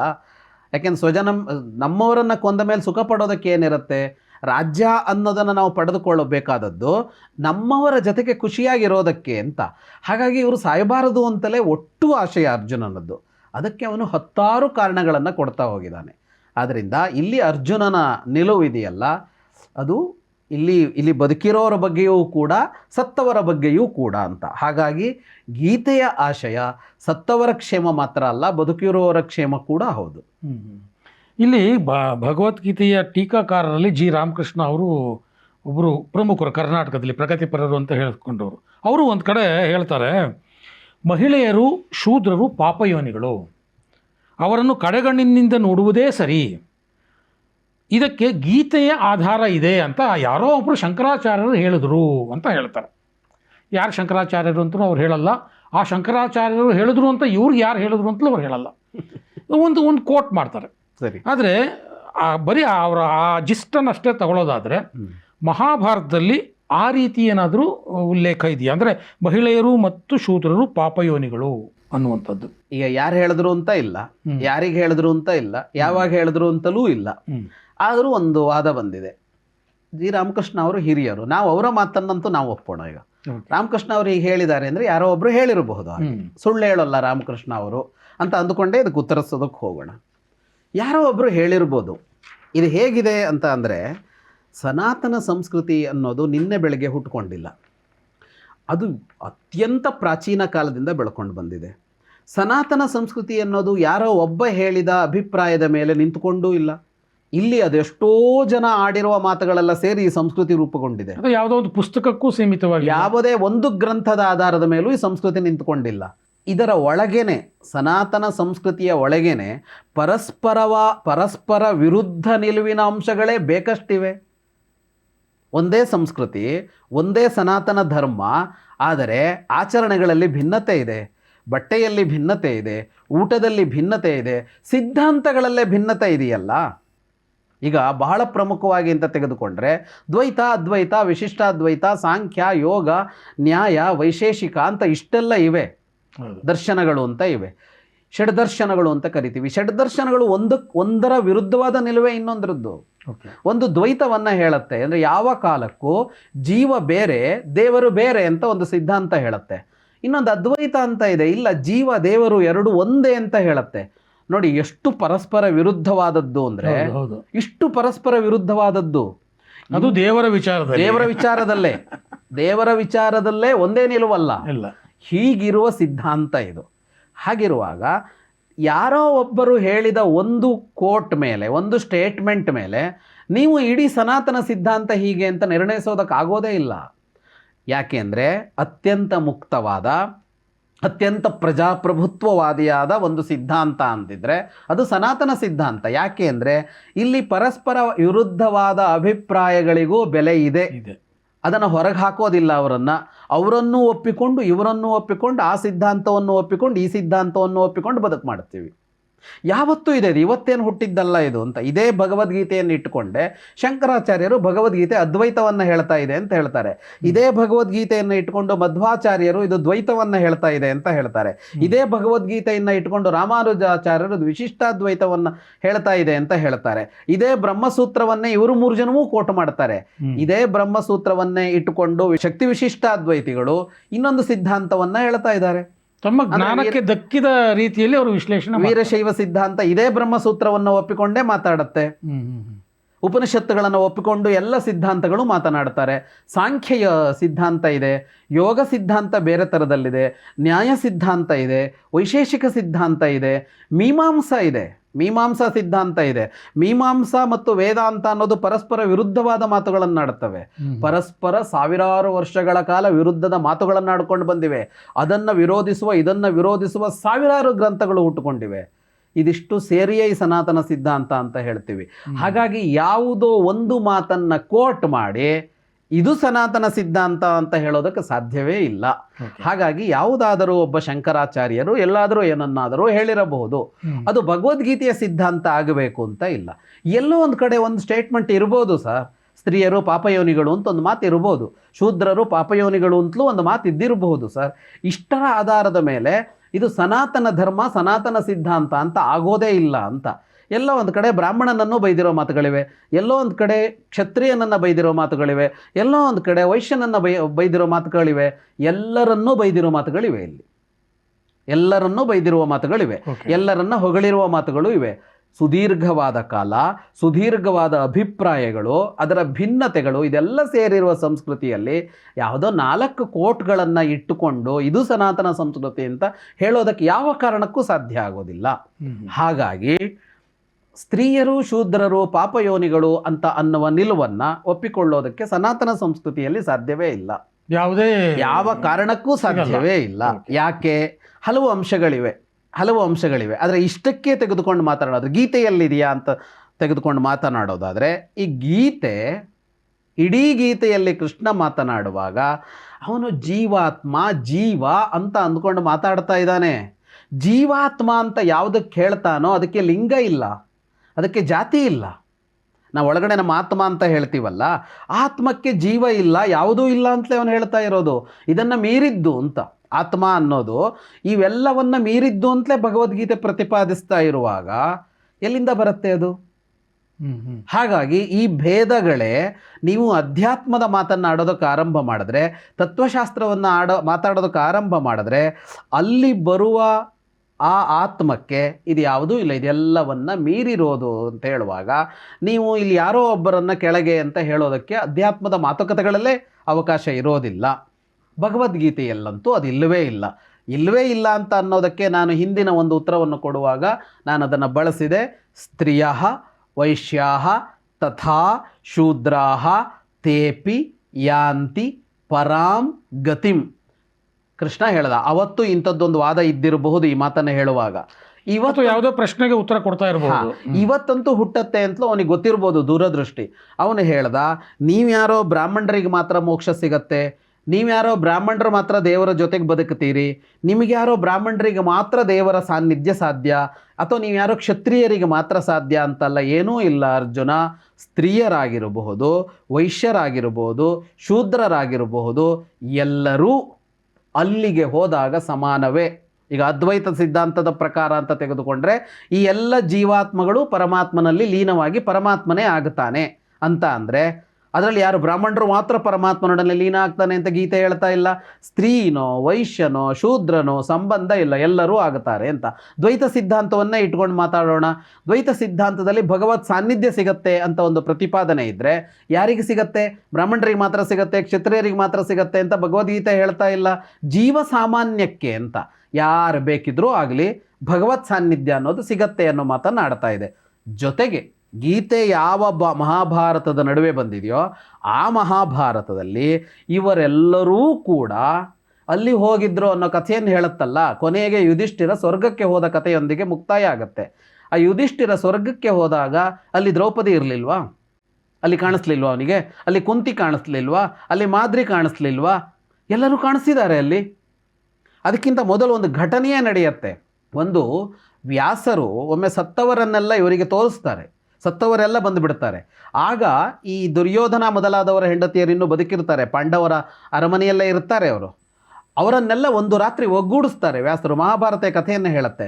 ಕಥೆಯ ಕೊನೆಗೆ ಬೆಳಗಾದಾಗ ವ್ಯಾಸರು ಹೇಳ್ತಾರೆ, ನಿಮ್ಮಗಳಿಗೆ ಏನಾದರೂ ನಿಮ್ಮ ಪತಿಯರೊಂದಿಗೆ ಸ್ವರ್ಗಕ್ಕೆ ಹೋಗಬೇಕು ಅಂತ ಇದ್ದರೆ ಒಂದು ಅವಕಾಶ ಇದೆ, ನೀವುಗಳು ಹೋಗಿ ಅಂತ ಹೇಳ್ತಾರೆ. ಆಗ ಆ ಎಲ್ಲ ದುರ್ಯೋಧನಾದಿಗಳ ಸ್ತ್ರೀಯರು ತಮ್ಮ ಪತಿಗಳೊಂದಿಗೆ ಸ್ವರ್ಗ ಸೇರಿದರು ಅಂತ ಮಾತು ಬಂದಿದೆ. ಪಾಪಯೋನಿಗಳಾದರೆ ಸ್ವರ್ಗಕ್ಕೆ ಎಲ್ಲಿ ಹೋಗ್ಬೇಕು? ನರಕಕ್ಕೆ ಹೋಗ್ಬೇಕಲ್ವಾ? ಈಗ ಪಾಪಯೋನಿಗಳು ಅಂದ್ರೆ ಅರ್ಥ ಏನು? ಪಾಪಲೋಕದಲ್ಲಿ ಇರ್ತೀರಿ. ಪಾಪಲೋಕ ಅಂದರೆ ಯಾವುದು? ನರಕ. ಪುಣ್ಯಲೋಕ ಅಂದರೆ ಯಾವುದು? ಸ್ವರ್ಗ. ಸ್ವರ್ಗಕ್ಕೆ ಸ್ತ್ರೀಯರು ಹೋದರು ಅಂತ ಇಷ್ಟು ಕಥೆಗಳನ್ನು ಮಹಾಭಾರತ ಹೇಳುತ್ತೆ. ಎಷ್ಟು ಜನರ ಕಥೆಗಳನ್ನು ಹೇಳುತ್ತೆ, ಎಷ್ಟು ಜನ ಸ್ತ್ರೀಯರ ಕಥೆಗಳನ್ನು ಹೇಳುತ್ತದು, ಎಷ್ಟು ಜನ ಶೂದ್ರರ ಕಥೆಗಳನ್ನು ಹೇಳುತ್ತೆ ಅದು. ಈಗ ಧರ್ಮವ್ಯಾಧನ ಕಥೆ ಬಹಳ ಪ್ರಸಿದ್ಧವಾದದ್ದು, ಹಲವು ಸಲ ಹೇಳಿದ್ರು ಮತ್ತೆ ನೆನಪಿಸ್ಕೊಳ್ಬೇಕು. ಈಗ ಮಹಾಭಾರತದಲ್ಲಿ ಒಬ್ಬ ಕೌಶಿಕ, ಒಬ್ಬ ಧರ್ಮವ್ಯಾಧ ಅಂತ ಇಬ್ಬರ ಕಥೆಯನ್ನು ಇದೇ ಮಹಾಭಾರತ ಹೇಳಿದೆ. ಕೌಶಿಕ ಅನ್ನೋನು ಬ್ರಾಹ್ಮಣ ಮನೆಯಲ್ಲಿ ಹುಟ್ಟಿದವನು, ಕಾಡಿನಲ್ಲಿದ್ದು ತಪಸ್ಸು ಮಾಡ್ತಾ ಇರುವವನು. ಅವನು ಒಂದು ದಿನ ಒಂದು ಮರದ ಕೆಳಗೆ ತಪಸ್ಸು ಮಾಡ್ತಾ ಇರ್ತಾನೆ. ಮೇಲ್ಗಡೆ ಪಕ್ಷಿಗಳು ಚಿಲಿಪಿಲಿ ಅಂತ ಅವು ಶಬ್ದ ಮಾಡ್ತವಲ್ಲ, ತಪಸ್ಸಿಗೆ ವಿಘ್ನ ಆಗತ್ತೆ. ಹಾಗಾಗಿ ಕಣ್ಣು ಬಿಟ್ಟು ನೋಡ್ತಾನೆ, ಆ ಪಕ್ಷಿ ಸುಟ್ಟೋಗ್ಬಿಡುತ್ತೆ. ಒಂದು ಮನೆಗೆ ಬರ್ತಾನೆ, ಪಕ್ಕದ ಹಳ್ಳಿಯಲ್ಲಿ ಭಿಕ್ಷಾನ್ನಕ್ಕೆ ಅಂತ. ಗೃಹಿಣಿ ಭಿಕ್ಷೆ ತಂದು ಕೊಡೋದಕ್ಕೆ ತಡ ಆಗತ್ತೆ. ಕಣ್ಣು ಕೆಕ್ಕರಿಸಿ ನೋಡ್ತಾನೆ, ತಡೆದು ಬಂದ ಅವಳನ್ನು. ಅವಳು ಹೇಳ್ತಾಳೆ, ಸುಟ್ಟು ಹೋಗೋದಕ್ಕೆ ನಾನು ಪಕ್ಷಿ ಅಲ್ಲ ಅಂತ ಹೇಳ್ತಾಳೆ. ಆಶ್ಚರ್ಯ ಆಗತ್ತೆ. ತಾನು ತಪಸ್ಸು ಮಾಡಿದ್ದೀನಿ ಇಷ್ಟು ವರ್ಷಗಳ ಕಾಲ, ನನಗೆ ಸಿಗದೆ ಇದ್ದಿದ್ದು ನಿನಗೆಲ್ಲಿಂದ ಸಿಕ್ಕಿದೆ ಈ ಯೋಗ ಅಂತ ಕೇಳ್ತಾನೆ. ಹೇಗೆ ನಿನಗೆ ಎಲ್ಲೋ ನಡೆದಿದ್ದು ಗೊತ್ತಾಗತ್ತೆ ಅಂತ. ಸರ್, ಒಂದು ಹೆಣ್ಣಿಗೆ ಎಷ್ಟೋ ವರ್ಷಗಳ ಕಾಲ ತಪಸ್ಸು ಮಾಡಿದ ಒಬ್ಬ ಕೌಶಿಕ ಬ್ರಾಹ್ಮಣನಿಗಿಂತಲೂ ಹೆಚ್ಚು ಶಕ್ತಿ ಇದೆ. ಅವಳಿಗೆ ಭೂತಕಾಲದಲ್ಲಿ ಏನು ನಡೀತು, ಭವಿಷ್ಯತ್ ಕಾಲದಲ್ಲಿ ಏನು ನಡೀತು, ವರ್ತಮಾನದಲ್ಲಿ ಏನು ನಡೀತಾ ಇದೆ ಅನ್ನೋದು ಒಬ್ಬ ಹೆಣ್ಣಿಗೆ ಕಾಣಿಸುತ್ತೆ ಅಂತ ಈ ಕಥೆ ಹೇಳ್ತಾ ಇದೆ. ಅದು ಎಂಥ ಹೆಣ್ಣಿಗೆ? ಒಬ್ಬ ಸಾಮಾನ್ಯ ಗೃಹಿಣಿಗೆ, ಒಂದು ಮನೆಯಲ್ಲಿ ಗೃಹಿಣಿಯಾಗಿದ್ದವಳಿಗೆ ಈ ಸಾಮರ್ಥ್ಯ ಇತ್ತು ಅಂತ ಮಹಾಭಾರತ ಹೇಳ್ತಾ ಇದೆ. ಅವಳು ಪಾಪಯೋನಿ ಆದರೆ ಅದು ಬರೋಕ್ಕೆ ಸಾಧ್ಯನಾ? ಅವನು ಹೇಳ್ತಾನೆ, ನೀನು ಗುರು ನನಗೆ ಕಲಿಸು ಅಂತ. ಅವಳು ಹೇಳ್ತಾಳೆ, ಧರ್ಮವ್ಯಾಧನ ಬಳಿಗೆ ಹೋಗು ಅಂತ. ಅವನನ್ನು ಹುಡ್ಕೊಂಡು ಹೊರಡ್ತಾನೆ. ಕಾಶಿಯಲ್ಲಿರ್ತಾನೆ ಧರ್ಮವ್ಯಾಧ. ಯಾರೋ ದೊಡ್ಡ ವಿದ್ವಾಂಸ ಅಲ್ಲ, ಯಾರೋ ಒಬ್ಬ ಬ್ರಾಹ್ಮಣ ಅಲ್ಲ, ಒಬ್ಬ ಮಾಂಸ ವ್ಯಾಪಾರಿ. ಹೆಸರೇ ವ್ಯಾಧ. ವ್ಯಾಧ ಅಂದರೆ ಬೇಟೆಗಾರರ ಜನಾಂಗಕ್ಕೆ ಸೇರಿದವನು ಅಂತ. ಮಾಂಸವನ್ನು ಕತ್ತರಿಸಿ ಮಾರಾಟ ಮಾಡಿ ಬದುಕ್ತಾ ಇರೋವನು. ಕೌಶಿಕನಿಗೆ ಆ ಧರ್ಮವ್ಯಾಧ ತನ್ನ ಮನೆಗೆ ಕರ್ಕೊಂಡು ಹೋಗಿ ಧರ್ಮ ಯಾವುದು ಅಂತ ಹೇಳಿದ. ಕೌಶಿಕನಿಗೆ ಜ್ಞಾನೋದಯ ಆಯಿತು ಅಂತ ಮಹಾಭಾರತ ಕಥೆ ಹೇಳುತ್ತೆ. ಹಾಗಿದ್ರೆ ಶೂದ್ರರು ಪಾಪಯೋನಿಗಳಾದರೆ ಧರ್ಮವ್ಯಾಧನ ಬಗ್ಗೆ ಯಾಕೆ ಮಾತಾಡಬೇಕು ಮಹಾಭಾರತ? ಧರ್ಮವ್ಯಾಧ ಜ್ಞಾನಿಯಾಗಿದ್ದ ಅಂತ ಯಾಕೆ ಹೇಳಬೇಕು? ಒಬ್ಬ ತಪಸ್ವಿ ಬ್ರಾಹ್ಮಣನಿಗೂ ಉಪದೇಶ ಮಾಡಬಲ್ಲವನಾಗಿದ್ದ ಅಂತ ಯಾಕೆ ಈ ಕಥೆಯನ್ನು ಮಹಾಭಾರತ ಹೇಳುತ್ತೆ? ಮನೆಯಲ್ಲಿ ಒಬ್ಬ ಸಾಮಾನ್ಯ ಗೃಹಿಣಿಗೆ ಒಬ್ಬ ತಪಸ್ವಿ ಬ್ರಾಹ್ಮಣನಿಗಿಂತ ಹೆಚ್ಚು ಶಕ್ತಿ ಇತ್ತು ಅಂತ ಯಾಕೆ ಹೇಳುತ್ತೆ? ಹಾಗೆ ಹೇಳುವಾಗ ಇದನ್ನೆಲ್ಲ ನೋಡಿದಾಗ ಭಗವದ್ಗೀತೆಯಲ್ಲಂತೂ ಇಂಥ ಉಲ್ಲೇಖವೇ ಬಾರದೇ ಇದ್ದಾಗ, ಗೀತೆ ಸ್ತ್ರೀ ವಿರೋಧಿ, ಶೂದ್ರ ವಿರೋಧಿ, ಸ್ತ್ರೀ ಶೂದ್ರರನ್ನು ಕನಿಷ್ಠ ದರ್ಜೆಯಲ್ಲಿ ನೋಡುತ್ತೆ ಅಂತ ಹೇಳೋದಕ್ಕೆ ಯಾವ ಅವಕಾಶವೂ ಭಗವದ್ಗೀತೆಯಲ್ಲಿ ಸಿಗೋಲ್ಲ. ಓಕೆ. ಇನ್ನೊಂದು ಶ್ಲೋಕವನ್ನು ಕೋಟ್ ಮಾಡಿ ವರ್ಣ ವ್ಯವಸ್ಥೆಯ ಬಗ್ಗೆ ಆರೋಪಗಳು ಬರ್ತವೆ. ಏನದು? ಚಾತುರ್ವರ್ಣ್ಯಂ ಮಯಾ ಸೃಷ್ಟಂ ಗುಣಕರ್ಮ ವಿಭಾಗಶಃ ಅಂತ. ಅಂದರೆ ಗುಣಕರ್ಮ ವಿಭಾಗಗಳ ಆಧಾರದ ಮೇಲೆ ನಾನೇ ಈ ವರ್ಣಗಳನ್ನು ಸೃಷ್ಟಿ ಮಾಡಿದೆ ಅಂತ ಕೃಷ್ಣ ಹೇಳ್ತಾನೆ ಅಂತ. ಅಂದರೆ ಈಗ ನಾವೇನು ಜಾತಿ ಪದ್ಧತಿ, ಅಸ್ಪೃಶ್ಯತೆ, ವರ್ಣ ವ್ಯವಸ್ಥೆ, ವರ್ಣಾಶ್ರಮ ಪದ್ಧತಿ ಏನು ಈಗಿನ ಆಧುನಿಕ ಯುಗದಲ್ಲಿ ನಾವೇನು ಕರಿತಾ ಇದ್ದೀವಿ, ವರ್ಣ ವ್ಯವಸ್ಥೆ ವಿರುದ್ಧ ಹೋರಾಟಗಳು, ಇದಕ್ಕೆಲ್ಲ ಮೂಲ ಕೃಷ್ಣನೇ ಅನ್ನುವಂಥ ಅರ್ಥದಲ್ಲಿ ಒಂದು ಆರೋಪವನ್ನು ಮಾಡ್ತಾರೆ. ಅಂದರೆ ಭಗವದ್ಗೀತೆಯಲ್ಲೇ ಹೇಳ್ಬಿಟ್ಟಿದೆ, ಕೃಷ್ಣನೇ ಈ ಜಾತಿ ತಾರತಮ್ಯವನ್ನು ಸೃಷ್ಟಿ ಮಾಡ್ದ ಅಂತ. ಇದು ಎಷ್ಟರ ಮಟ್ಟಿಗೆ ಸರಿ? ಚಾತುರ್ವರ್ಣ್ಯಂ ಮಯಾ ಸೃಷ್ಟಂ ಗುಣಕರ್ಮ ವಿಭಾಗಶಃ ತಸ್ಯ ಕರ್ತಾರಮಪಿ ಮಾಂ ವಿದ್ಯಕರ್ತಾರಮವ್ಯಯಂ. ಈ ಚಾತುರ್ವರ್ಣ್ಯವನ್ನು ನಾನು ಸೃಷ್ಟಿಸಿದೆ ಗುಣ ಮತ್ತು ಕರ್ಮಗಳ ಆಧಾರದಲ್ಲಿ ಅಂತ ಕೃಷ್ಣ ಹೇಳಿದ ಈ ಮಾತು. ಯಾವ ಸನ್ನಿವೇಶದಲ್ಲಿ ಹೇಳ್ದ? ಅವನು ಏನನ್ನು ಹೇಳೋದಕ್ಕೆ ಹೊರಟಿದ್ದ ಅದನ್ನು ಹೇಳುವಾಗ ಕೃಷ್ಣ, ಸಮಾಜದಲ್ಲಿ 4 ಜಾತಿಗಳಿವೆ, 4 ಗುಂಪುಗಳಿವೆ, ಅವು ಬೇರೆ ಬೇರೆ ಅಂತ ಹೇಳೋದಕ್ಕೆ ಹೊರಟು ಏನಾದರೂ ಹೇಳಿದಾನ ಅಂದರೆ ಹಾಗಲ್ವೇ ಅಲ್ಲ. ಅವನು ಏನನ್ನು ಹೇಳ್ತಾ ಇದ್ದಾನೆ, ಆ ಹೊತ್ತಿನಲ್ಲಿ ಏನನ್ನು ಹೇಳ್ತಾ ಇದ್ದಾನೆ ಅಂದರೆ ಪರಮಾತ್ಮನ ಸ್ವರೂಪ ಏನು ಅಂತ ಹೇಳ್ತಿದ್ದಾನೆ. ಜೀವಾತ್ಮ ಮತ್ತು ಪರಮಾತ್ಮನ ಸ್ವರೂಪವನ್ನು ಹೇಳಬೇಕು. ಜೀವಾತ್ಮ ಹೇಗಿರ್ತಾನೆ, ಪರಮಾತ್ಮ ಹೇಗಿರ್ತಾನೆ. ಜೀವಾತ್ಮನಿಗೆ ಅವನು ಮಾಡಿದ ಕರ್ಮಗಳು ಅಂಟಿಕೊಳ್ತವೆ. ಪರಮಾತ್ಮನಿಗೆ ಅವನು ಮಾಡಿದ ಕರ್ಮಗಳು ಅಂಟಿಕೊಳ್ಳೋದಿಲ್ಲ ಅಂತ ಕೃಷ್ಣ ಪ್ರತಿಪಾದಿಸ್ತಿರುವ ಹೊತ್ತು ಚಾತುರ್ವರ್ಣ್ಯದ ಕಥೆ ಹೇಳ್ತಾ ಇಲ್ಲ, ಅವನು ಜಾತಿ ಕಥೆ ಹೇಳ್ತಾ ಇಲ್ಲ. ಹಾಗೆ ಹೇಳುವಾಗ ಅವನು ಹೇಳಿದಾನೆ, ನೋಡು ಅರ್ಜುನ, ನಾನು ಚಾತುರ್ವರ್ಣ್ಯವನ್ನು ಸೃಷ್ಟಿ ಮಾಡಿದೆ, ಆದರೂ ತಸ್ಯ ಕರ್ತಾರಮಪಿ ಮಾಂ ವಿದ್ಧಿ ಅಕರ್ತಾರಂ, ಅದನ್ನು ಮಾಡಿದವನು ನಾನೇ ಆದರೂ ಕೂಡ ನಾನು ಅದನ್ನು ಮಾಡಿದವನಲ್ಲ ಅನ್ನುವಂಥ ಒಂದು ಸ್ಥಿತಿ ನನ್ನದು. ಅಂದರೆ ಮಾಡೋದು, ಅದನ್ನು ಸೃಷ್ಟಿ ಮಾಡೋದು ಅಂದರೆ ಅಲ್ಲೊಂದು ಕ್ರಿಯೆ ಇದೆ, ಅಲ್ಲೊಂದು ಕರ್ಮ ಇದೆ. ಆ ಕರ್ಮ ನನಗೆ ಅಂಟೋಲ್ಲ, ಅಂಟಿಸಿಕೊಳ್ಳದೆ ಕರ್ಮ ಮಾಡಬೇಕು ಅಂತ ಯಾವುದೋ ಅಧ್ಯಾತ್ಮದ ವಿಷಯ ಮಾತಾಡ್ತಾ ಇದ್ದಾನೆ. ಅದು ಇಲ್ಲಿಯ ವಿಷಯವೇ ಅಲ್ಲ.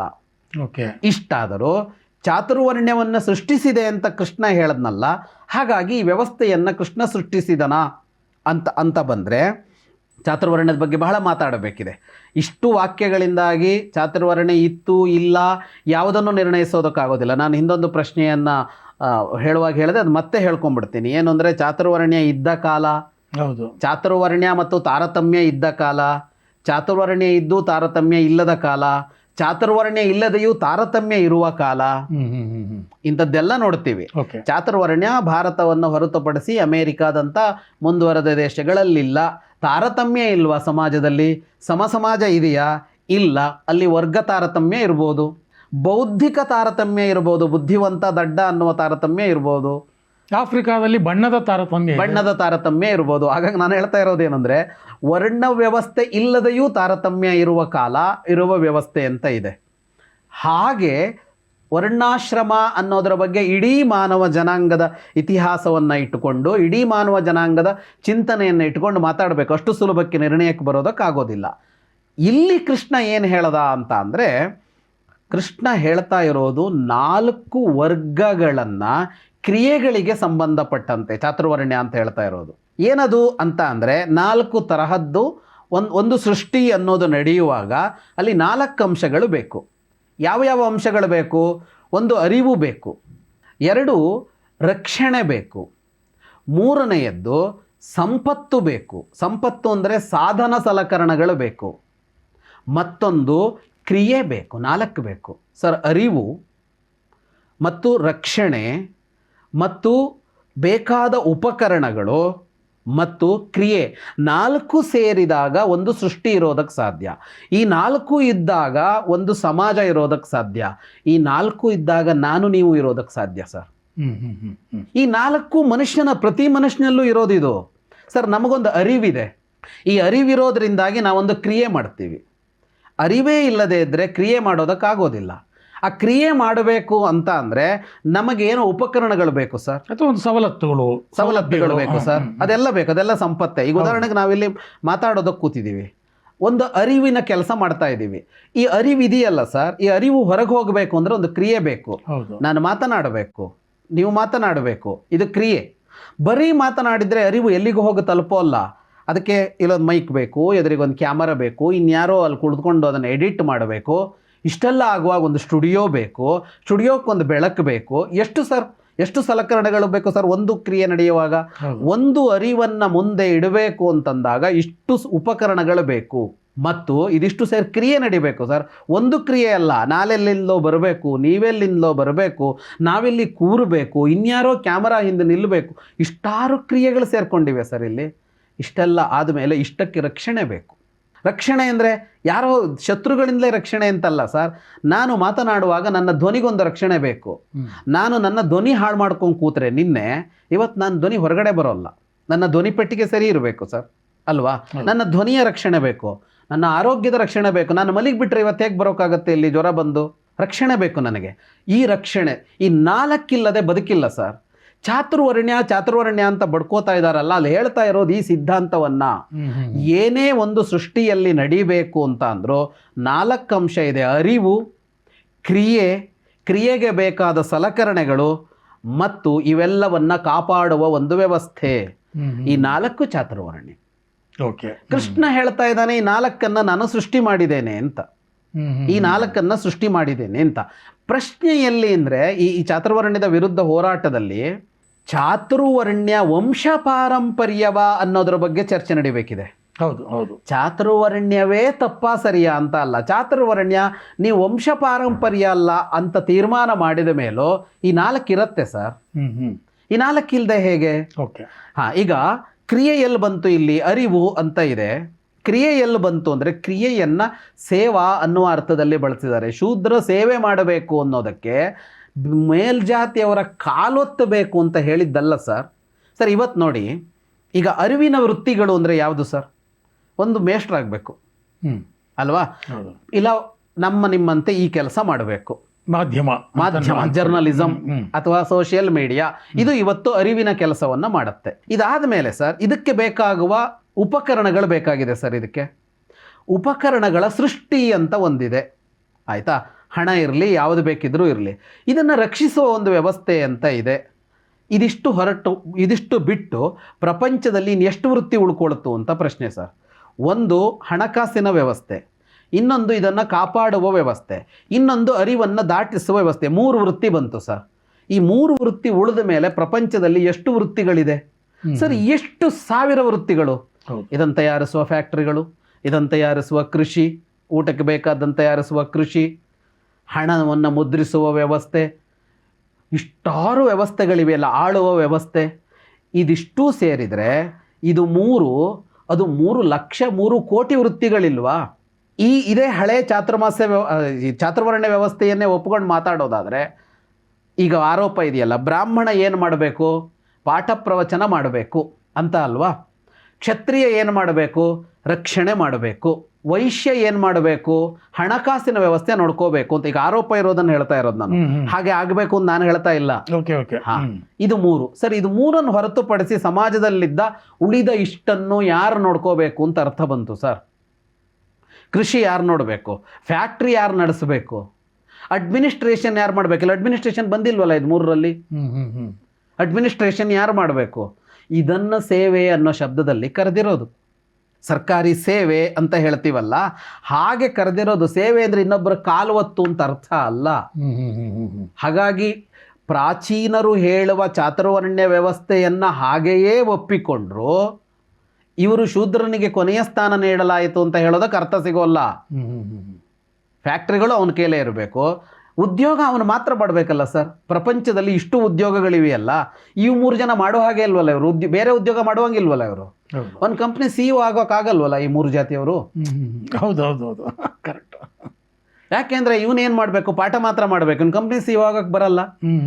ಅವನು ಹಣಕಾಸಿನ ವ್ಯವಹಾರ ಮಾಡಬೇಕು. ಅವನೇನಾಗ್ಬೋದು ಅಂದರೆ MD ಆಗೋಕ್ಕಾಗಲ್ಲ, ಅವನು ಫೈನಾನ್ಸ್ ಆಫೀಸರ್ ಮಾತ್ರ ಆಗ್ಬೋದು ಅಲ್ವಾ? ಕರೆಕ್ಟ್. ಅಷ್ಟು ಬಿಟ್ಟು ಬ್ಯಾಂಕಿಂಗ್ ಮಾಡ್ಬೋದು ಅಷ್ಟೇ, ಅವನು ಇನ್ನೇನು ಮಾಡೋಕ್ಕಾಗಲ್ವಲ್ಲ. ಹಾಗಾಗಿ ಇವರು ಬಹಳ ತಪ್ಪಾಗಿ ಅರ್ಥ ಮಾಡಿಕೊಂಡು ಅದನ್ನು ಮಾತಾಡ್ತಾ ಇದ್ದಾರೆ. ಈಗಂತೂ ಸರ್ವಿಸ್ ಸೆಕ್ಟರ್ ಅನ್ನೋದೇ ಒಂದು ಬಹಳ ದೊಡ್ಡ ಇದು ಸೇವಾ ಕ್ಷೇತ್ರ. IT ಅನ್ನ ಸರ್ವಿಸ್ ಸೆಕ್ಟರ್ ಅಂತೀವಿ. ಹೌದು. ಅಂದ್ರೆ IT ಅವ್ರೇನು ಎಲ್ಲರದು ಕಾಲು ಒತ್ತಾ ಇದಾರೆ ಮತ್ತೆ ಸರ್ ಅದನ್ನೇ ಒಪ್ಕೊಂಡ್ರೆ ITಗೆ ಯಾರು ಹೋಗ್ಬೇಕು ಅಂದ್ರೆ ಇವ್ರು ಹೋಗಕ್ಕೆ ಆಗಲ್ವಲ್ಲ. ಹೌದು. ಅದೇ ಪ್ರಕಾರ ಶೂದ್ರ ಮಾತ್ರ ಹೋಗ್ಬೇಕು ಅಂತ ಹೇಳ್ದಂಗೆ ಆಯ್ತಲ್ಲ. ಹಾಗಾಗಿ ಪ್ರಪಂಚ ಯಾರ ಕೈಯಲ್ಲಿದೆ ಅಂತ. ಆಮೇಲೆ ಇವ್ರು ಹೇಳೋದು ಎಷ್ಟು ತಪ್ಪಿದೆ ಗ್ರಹಿಕೆ ಅಂತ ಅಂದರೆ, ಮಹಾಭಾರತದಲ್ಲಿ ಸ್ಪಷ್ಟವಾಗಿ ಭೀಷ್ಮ ಹೇಳ್ತಾನೆ, ನಾನು ಹಿಂದೂ ತಮ್ಮಲ್ಲೂ ಇದನ್ನು ಮಾತಾಡಿದ್ದೀನಿ, ಮಂತ್ರಿಮಂಡಲದಲ್ಲಿ ಶೂದ್ರರ ಸಂಖ್ಯೆ ಹೆಚ್ಚಿರಬೇಕು ಅಂತಲೇ ಹೇಳ್ತಾನೆ ಅವನು. ಅಲ್ಲಿ 4 ವರ್ಣದವರು ಇರಬೇಕು ಅಂತ ಹೇಳುವಾಗ ಶೂದ್ರರು ಹೆಚ್ಚಿರಬೇಕು ಅಂತಲೇ ಹೇಳ್ತಾನೆ ಅವನು. ಕಿಚನ್ ಕ್ಯಾಬಿನೆಟ್ ಅಂತ ಮುಖ್ಯ ಒಂದು ಸಚಿವ ಸಂಪುಟವನ್ನು ಕ್ಯಾಬಿನೆಟ್ ಅನ್ನೋ ತರಹದಲ್ಲಿ ಮಾಡುವಾಗಲೂ ಕೂಡ ಅವನು ಇದನ್ನು ಕೊಡೋದೇ ಬಹಳ ವಿಚಿತ್ರವಾಗಿದೆ. ಅದರಲ್ಲಿ ಕೊಡುವಾಗ ಅತಿ ಹೆಚ್ಚು ಜನ ಅವರೇ ಇರಬೇಕು ಅಂತ ಹೇಳ್ತಾನೆ. ಹಾಗಾಗಿ ಇವರು ಹೇಳಿರೋ ತರಹದ ಒಂದು ವ್ಯವಸ್ಥೆಯನ್ನು ಅಲ್ಲೆಲ್ಲೂ ನಾವು ನೋಡೋದಿಲ್ಲ. ಅಂದ್ರೆ ಅವರು ಆ ಕಾಲದಲ್ಲಿ ಹೇಳುವಾಗ ಅವನೇನು ತಲೆಯಲ್ಲಿ OBC ಆ ಥರದ್ದೆಲ್ಲ ತಲೆಯಲ್ಲಿ ಇಟ್ಕೊಂಡು ಹೇಳಿದ್ದಲ್ಲ. ಇಲ್ಲ, ಬೇರೆದೇ ಅರ್ಥ ಇದೆ. ಇವ್ರು ಇಟ್ಕೊಂಡ್ರೂ ಕೂಡ, ನಾ ಹೇಳೋದು ಇದನ್ನೇ ಇಟ್ಟುಕೊಂಡ್ರೂ ಕೂಡ ಇವ್ರು ಹೇಳ್ದ ಹಾಗಲ್ಲ ಸಿದ್ಧಾಂತ ಅಂತ. ನಾನು ಹೇಳೋದು ಇಡೀ ಇತಿಹಾಸದಲ್ಲಿ ಏನೂ ಆಗಿಲ್ಲ ಅಂತಲ್ಲ. ಅದಕ್ಕೆ ನಾನು ಪದೇ ಪದೇ ಹೇಳ್ತೀನಿ, ಈ ವಿಷಯವನ್ನು ಮಾತನಾಡುವಾಗ ಸುದೀರ್ಘವಾಗಿ ಮಾತಾಡಬೇಕು. ಯಾವ ಕಾಲದ ಬಗ್ಗೆ ಮಾತಾಡ್ತಾ ಇದ್ದೀರಿ ಅಂತ. ಹಾಗೆ ನೋಡುವಾಗ ನಾನು ಈಗ ಹೇಳ್ತಾ ಇರೋದು ಮಹಾಭಾರತ ಕಾಲದ್ದು. ನೀವು ಚಾತುರ್ವರ್ಣ್ಯಂ ಮಯಾ ಸೃಷ್ಟಂ ಗುಣಕರ್ಮ ವಿಭಾಗಶಃ ಅಂತ ಕೃಷ್ಣ ಹೇಳುವಾಗ ಸೃಷ್ಟಿಯ ಕುರಿತು ಮಾತಾಡ್ತಾನೆ ಸರ್ ಅವನು. ಚಾತುರ್ವರ್ಣ್ಯ ವ್ಯವಸ್ಥೆಯನ್ನು ನಾನು ರೂಪಿಸಿದೆ ಅಂತ ಹೇಳೋದಿಲ್ಲ. ನಾನು ಸೃಷ್ಟಿ ಮಾಡುವಾಗ ಪರಮಾತ್ಮ ಮೊದಲು ಸೃಷ್ಟಿ ಮಾಡಿದ ಅಂತ ಇರೋದು ಈ ಸಿದ್ಧಾಂತ. ಒಪ್ಪದೇ ಇರೋದು ಬೇರೆ. ಒಪ್ಪಿದ ಸಿದ್ಧಾಂತವನ್ನು ಇಟ್ಕೊಂಡು ಮಾತಾಡಬೇಕಲ್ಲ. ಪರಮಾತ್ಮ ಏನೂ ಇರಲಿಲ್ಲ, ಬ್ರಹ್ಮಾಂಡವನ್ನು ಸೃಷ್ಟಿ ಮಾಡಿದ. ಬ್ರಹ್ಮಾಂಡವನ್ನು ಸೃಷ್ಟಿ ಮಾಡಿದಾಗ 4 ಸೃಷ್ಟಿ ಮಾಡಿದ ಅವನು. ಚಾತುರ್ವರ್ಣ್ಯ ಅಂದರೆ ಅದು ಯಾವುದದು? ಅರಿವು, ಕ್ರಿಯೆ, ಅದಕ್ಕೆ ಬೇಕಾದ ಉಳಿದ ಪರಿಕರಗಳು ಮತ್ತು ವ್ಯವಸ್ಥೆ, ಮತ್ತು ಇದೆಲ್ಲವನ್ನು ಕಾಪಾಡುವಂತಹ ಒಂದು ವ್ಯವಸ್ಥೆ. ಈ 4 ನಾನೇ ಸೃಷ್ಟಿಸಿದೆ. ಈ 4ರ ಮೊತ್ತವೇ ಸೃಷ್ಟಿ ಸರ್. ಇದಲ್ಲದೆ ಇರೋದು ಇನ್ನೊಂದು ಏನಿದೆ? ರಕ್ಷಣೆ ಅಂತ ಅಂದರೆ ಯೋಧ ಕೈಯಲ್ಲಿ ಇಟ್ಕೊಂಡು ಇದನ್ನು ರಕ್ಷಿಸೋದು ಅಂತ ಮಾತ್ರ ಅರ್ಥ ಅಲ್ಲ. ಒಂದು ಬೇರಿದೆ ಸರ್. ಬೀಜವನ್ನು ಭೂಮಿಯ ಒಳಗೆ ನೆಡ್ತೀವಿ, ಭೂಮಿಯ ಮೇಲಲ್ಲ. ಭೂಮಿಯ ಒಳಗೆ ಬೀಜ ಯಾಕಿದೆ ಅಂದರೆ ಬೀಜಕ್ಕೆ ರಕ್ಷಣೆ. ಅದು ಬೆಳಿಬೇಕು ಅಂತಂದಾಗ ಬೀಜಕ್ಕೆ ರಕ್ಷಣೆ. ಅದು ಒಂದು ಮರ ತನ್ನ ಒಳಗಡೆ ಆ ಬೀಜದ ತರವನ್ನು ತಗೊಂಡು ಹೋಗ್ತಾ ಇರುತ್ತೆ. ಅದರ ಸುತ್ತ ಒಂದು ಕಾಂಡ ಇಟ್ಕೊಂಡಿದೆ. ನಮಗೆ ಕೊನೆಗೆ ಸಿಗೋದು ಯಾವುದೋ ಹಣ್ಣು, ಆದರೆ ಇದೆಲ್ಲ ಅದನ್ನು ರಕ್ಷಿಸ್ತಾ ಇದೆ ಸರ್. ಒಂದು ಎಲ್ಲ ಹಣ್ಣಿಗೋ ತರಕಾರಿಗೋ ಒಂದು ಸಿಪ್ಪೆ ಇರುತ್ತೆ. ಎಷ್ಟೋ ಸಿಪ್ಪೆಗಳು ನಮಗೆ ಬೇಕಾಗಿಲ್ಲ, ಅದರ ಒಳಗಡೆ ಇರೋದು ಬೇಕಾಗಿರೋದು. ಸಿಪ್ಪೆ ಯಾಕಿದೆ? ಅದಕ್ಕೆ ರಕ್ಷಣೆಗೆ. ಹೀಗೆ ಸೃಷ್ಟಿ ಅಂತ ಅಂದರೆ 4 ಅಂಶಗಳಿದೆ ಅನ್ನೋದನ್ನು ಕೃಷ್ಣ ಹೇಳ್ತಾ ಇರೋದು. ಚಾತುರ್ವರ್ಣ್ಯಮಯ ಸೃಷ್ಟಂ ಗುಣಕರ್ಮ ವಿಭಾಗಶಃ. ಗುಣಕರ್ಮ ವಿಭಾಗಶಃ ಅಂತ ಅದರ ಮೂಲಭೂತ ವಸ್ತುಗಳು ಯಾವುದು ಅಂತ ಹೇಳ್ತಾನೆ ಅವನು. ಗುಣಗಳು ಅಂತ. ಗುಣ ಅಂದರೆ ಯುದ್ಧ ಮಾಡೋಕೆ ಬರೋನು ಯುದ್ಧ ಮಾಡಲಿ, ಪಾಠ ಮಾಡೋಕೆ ಬರೋನು ಪಾಠ ಮಾಡಲಿ ಅನ್ನೋ ತರಹದಲ್ಲ. ಸತ್ವ, ರಜಸ್ಸು, ತಮಸ್ಸು ಅಂತ ತ್ರಿಗುಣ ಸಿದ್ಧಾಂತವನ್ನು ಹೇಳ್ತಾನೆ. ಅಲ್ಲೂ ಸಾತ್ವಿಕರು ಅಂದರೆ ಯಾರೋ ಇವರು, ರಾಜಸ ಅಂದರೆ ಇವರು, ತಾಮಸ ಅಂದರೆ ರಾಕ್ಷಸರು ಅಂತ ಅಲ್ಲ. ಹಾಗೆಲ್ಲ ಹೇಳ್ತಾ ಇಲ್ಲ ಅವನು. ರಾ ಮೆಟೀರಿಯಲ್ ಹೇಳ್ತಾ ಇದ್ದಾನೆ. ಸೃಷ್ಟಿ ಅಂತ ಆಗುವಾಗ ಸತ್ವ, ರಜಸ್ಸು, ತಮಸ್ಸು ಅನ್ನುವ ಮೂಲ ದ್ರವ್ಯಗಳು 3 ಸೇರಬೇಕು. ರಾ ಮೆಟೀರಿಯಲ್ಸ್ ಅಂತ ಹೇಳ್ತೀವಲ್ಲ, ಮೂಲ ದ್ರವ್ಯಗಳು ವಿವಿಧ ಕಾಂಬಿನೇಷನ್ನಲ್ಲಿ ಸೇರಿದಾಗ ಸೃಷ್ಟಿಯಲ್ಲಿರುವ ಎಲ್ಲ ಪದಾರ್ಥಗಳು ಆಗುತ್ತವೆ. ಆ ರಾ ಮೆಟೀರಿಯಲ್ಗಳೇ ಈ 4 ಅಂಶಗಳಿವೆಯಲ್ಲ ಸೃಷ್ಟಿಯಲ್ಲಿ, ಅದರ ಸೃಷ್ಟಿಗೆ ಕಾರಣವಾದದ್ದು ಅಂತ ಕೃಷ್ಣ ಯಾವುದೋ ತಾತ್ವಿಕ ವಿಷಯವನ್ನು ಹೇಳ್ತಾ ಇದ್ದಾನೆಯೇ ಹೊರತು ಸಮಾಜದ ಒಳಗಿರುವ ಶ್ರೇಣೀಕೃತವಾದ ಒಂದು ವ್ಯವಸ್ಥೆಯ ಕುರಿತು ಕೃಷ್ಣ ಇಲ್ಲಿ ಮಾತನಾಡ್ತಾ ಇಲ್ಲ. ಓಕೆ, ಇನ್ನೊಂದು ವಿಚಾರ ಬರುತ್ತೆ. ಅದು ವಿಶ್ವರೂಪ ದರ್ಶನದ ಒಂದು ಸಂದರ್ಭ. ಕೆಲವು ಆರೋಪಗಳು ಮತ್ತು ವಾದಗಳು ಹೇಗೆ ಬರುತ್ತೆ ಅಂತಂದರೆ, ಈ ವಿಶ್ವರೂಪ ದರ್ಶನದ ಒಂದು ಪ್ರದರ್ಶನ ಮಾಡುವಾಗ ಅಲ್ಲಿ ಭಗವದ್ಗೀತೆಯ ಕರ್ತೃ ಏನು ಹೇಳ್ತಾನೆ ಅಂತ ಹೇಳ್ತಾರೆ ಅವರು. ಅಂದರೆ ಭಗವದ್ಗೀತೆ ಅನ್ನೋದನ್ನು ಯಾರೋ ಒಬ್ಬ 3ನೇ ಶತಮಾನದಲ್ಲಿ ಒಬ್ಬ ಕರ್ತೃ ಬರ್ದ ಅನ್ನುವಂಥದ್ದು ಕೆಲವರ ವಾದ. ಅದು ಬೇರೆ ವಿಚಾರ. ಅದು ವಾದ ವಿವಾದಗಳು ಬೇರೆ. ಆದರೆ ಅವರ ಪ್ರಕಾರ, ಕೆಲವರ ಪ್ರಕಾರ ಈ ವಿಶ್ವರೂಪ ದರ್ಶನದ ಸಂದರ್ಭದಲ್ಲಿ ಯಾರ್ಯಾರು ಕಾಣಿಸ್ಕೋತಾರೆ?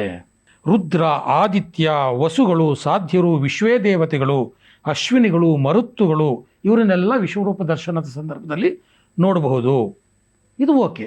ಆದರೆ ಇಲ್ಲಿ ಅಬ್ಜೆಕ್ಷನ್ ಇರೋದು ಅವರಿಗೆ, ಇವೆಲ್ಲವೂ ಸಹ ವೈದಿಕ ದೇವರುಗಳು. ಮಾರಮ್ಮ ಯಾಕೆ ಕಾಣಿಸ್ಕೊಳ್ಳಿಲ್ಲ ಭಗವದ್ಗೀತೆಯಲ್ಲಿ? ಕೆಂಪಮ್ಮ ಯಾಕೆ ಕಾಣಿಸ್ಕೊಳ್ಳಿಲ್ಲ? ಕೃಷಿ ದೇವರುಗಳು ಯಾಕೆ ಕಾಣಿಸ್ಕೊಳ್ಳಿಲ್ಲ?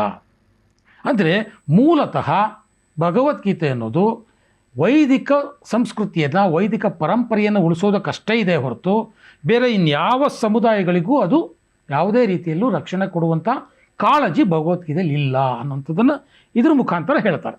ಸರ್, ಮೊಟ್ಟ ಮೊದಲಿಗೆ ವೈದಿಕ ಅವೈದಿಕ ಅನ್ನುವ ಇವರ ಪರಿಕಲ್ಪನೆಯಲ್ಲೇ ದೋಷ ಇದೆ ಸರ್. ಓಕೆ, ಈಗ ವೈದಿಕ ದೇವತೆಗಳು ಅಂತ ಇವರು ಪಟ್ಟಿ ಕೊಡ್ತಾರಲ್ಲ, ವೈದಿಕ ದೇವತೆಗಳು ಅಂತ ಅಂದರೆ ವೇದದಲ್ಲಿ ಉಲ್ಲೇಖಿಸಲ್ಪಟ್ಟ ದೇವತೆಗಳು ಅಂತ ಇವರು ಹೇಳಬೇಕು.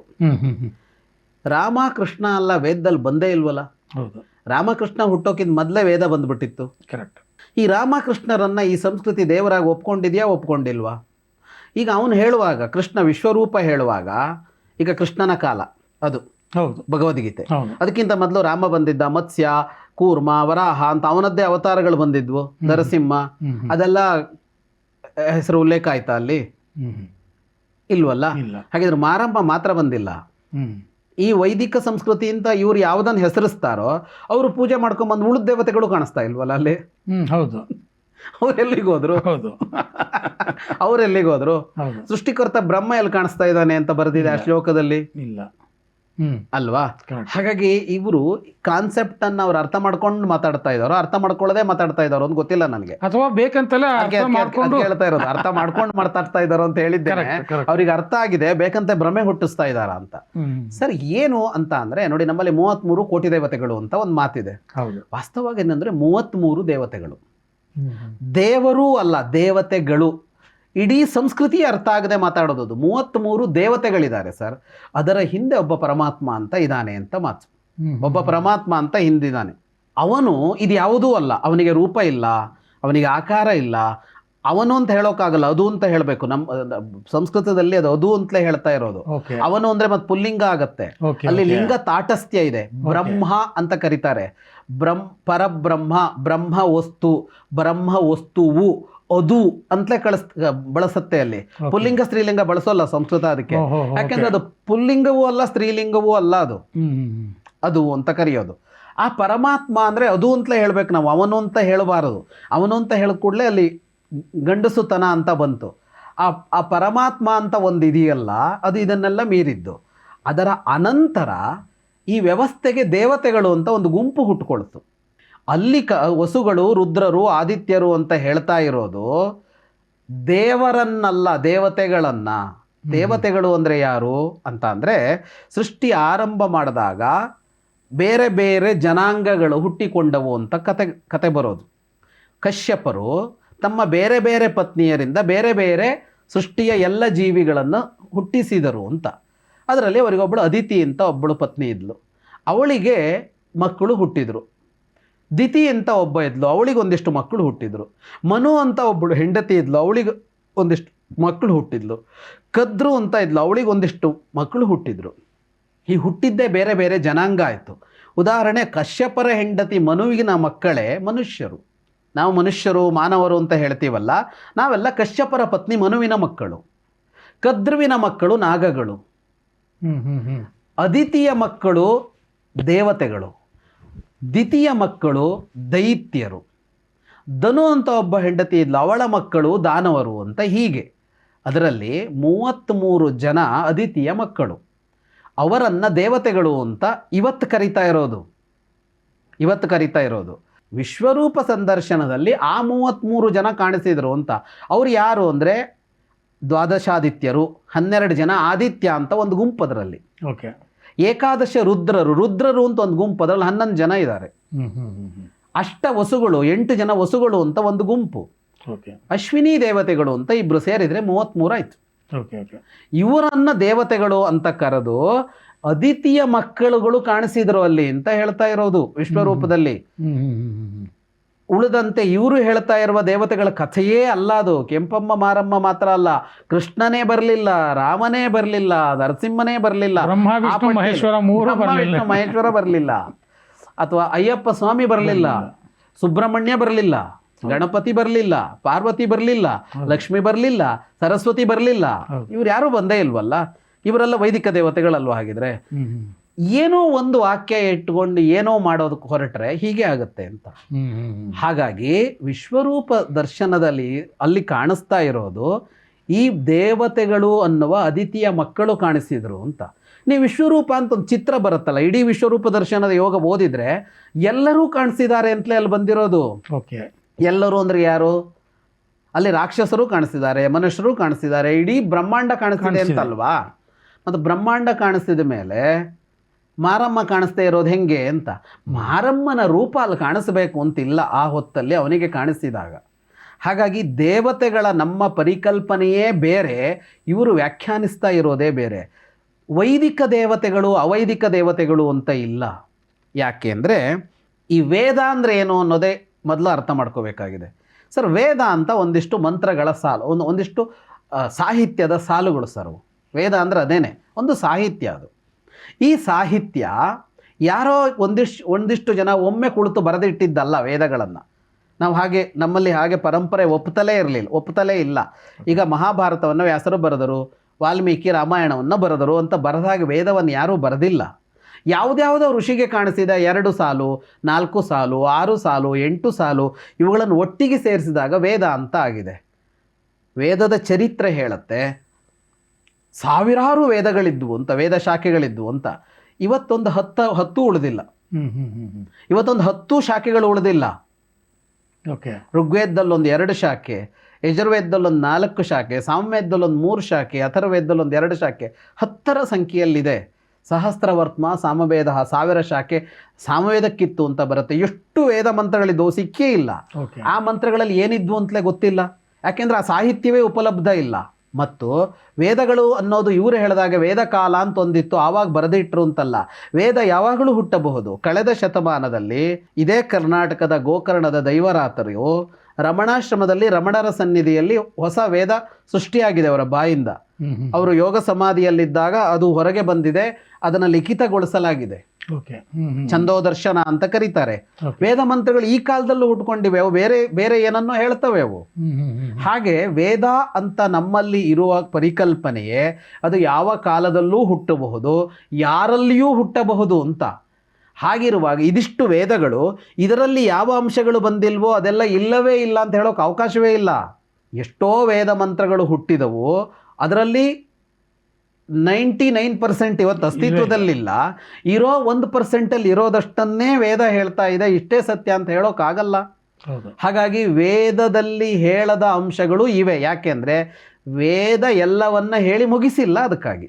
ಹಾಗಾಗಿ ವೇದದಲ್ಲಿ ರಾಮನೂ ಇಲ್ಲ, ಕೃಷ್ಣನೂ ಇಲ್ಲ, ಅಯ್ಯಪ್ಪನೂ ಇಲ್ಲ, ಸುಬ್ರಹ್ಮಣ್ಯನೂ ಇಲ್ಲ ಅಂತ ಆಗತ್ತೆ. ಹಾಗೆ ಮಾರಮ್ಮನೂ ಕಾಣಿಸ್ಕೊಳ್ಳೋದಿಲ್ಲ.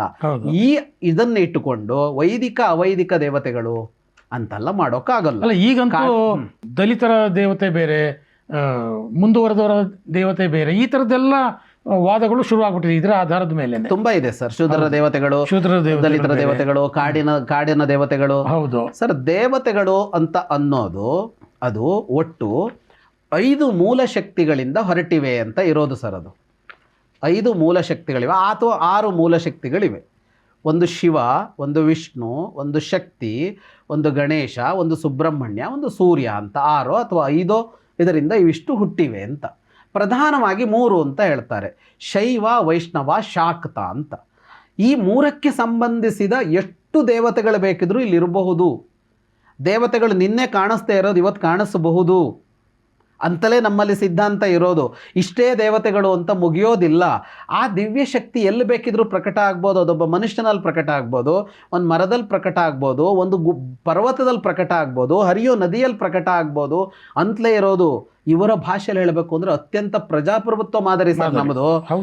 ದೇವರು ನಿನ್ನೆ ಒಂದು ಥರದಲ್ಲಿದ್ದ, ಇವತ್ತು ಇನ್ನೊಂದು ಥರದಲ್ಲಿರ್ತಾನೆ. ನಿನ್ನೆ ಒಬ್ಬರು ದೇವರಾಗಿದ್ದ, ಇವತ್ತು ಇನ್ನೊಂದು ದೇವರು ಹುಟ್ಟೋಕೆ ಸಾಧ್ಯ ಇದೆ ಸರ್. ಎಲ್ಲಿ ಅಂದರೆ ಸನಾತನ ಸಂಸ್ಕೃತಿಯಲ್ಲಿ ಮಾತ್ರ. ಖಂಡಿತ ಖಂಡಿತ. ಯಾಕಂದ್ರೆ ಡಾಕ್ಟರ್ ರಾಜ್ಕುಮಾರ್ ಅವರು ಅಭಿಮಾನಿಗಳನ್ನೇ ದೇವರು ಅಂದ್ರಪ್ಪ. ಹೌದು. ಯಾರು ಬೇಕಾದರೂ ದೇವರು ಅನ್ಬೋದು, ದೇವರನ್ನು ಕಾಣಬಹುದು. ದೈವತ್ವ ಅಂತ ಒಂದಿದೆ ಸರ್. ಹಾಗಂದ್ರೆ ಏನು ಅಂದರೆ ಒಳಿತು ಮತ್ತು ಸಾಮರ್ಥ್ಯಗಳು ಸೇರೋದನ್ನು ದೈವ ಅಂತ ಕರಿತಾ ಇದ್ದೀವಿ. ಯಾರೆಲ್ಲ ಕಂಡ್ರೂ ನಮಗೊಂದು ದೇವರಾಗ್ತಾನೆ ಸರ್. ಒಬ್ಬನಿಗೆ ತಂದೆ ದೇವರಾಗ್ತಾನೆ, ಒಬ್ಬರಿಗೆ ತಾಯಿ ದೇವರಾಗ್ತಾನೆ.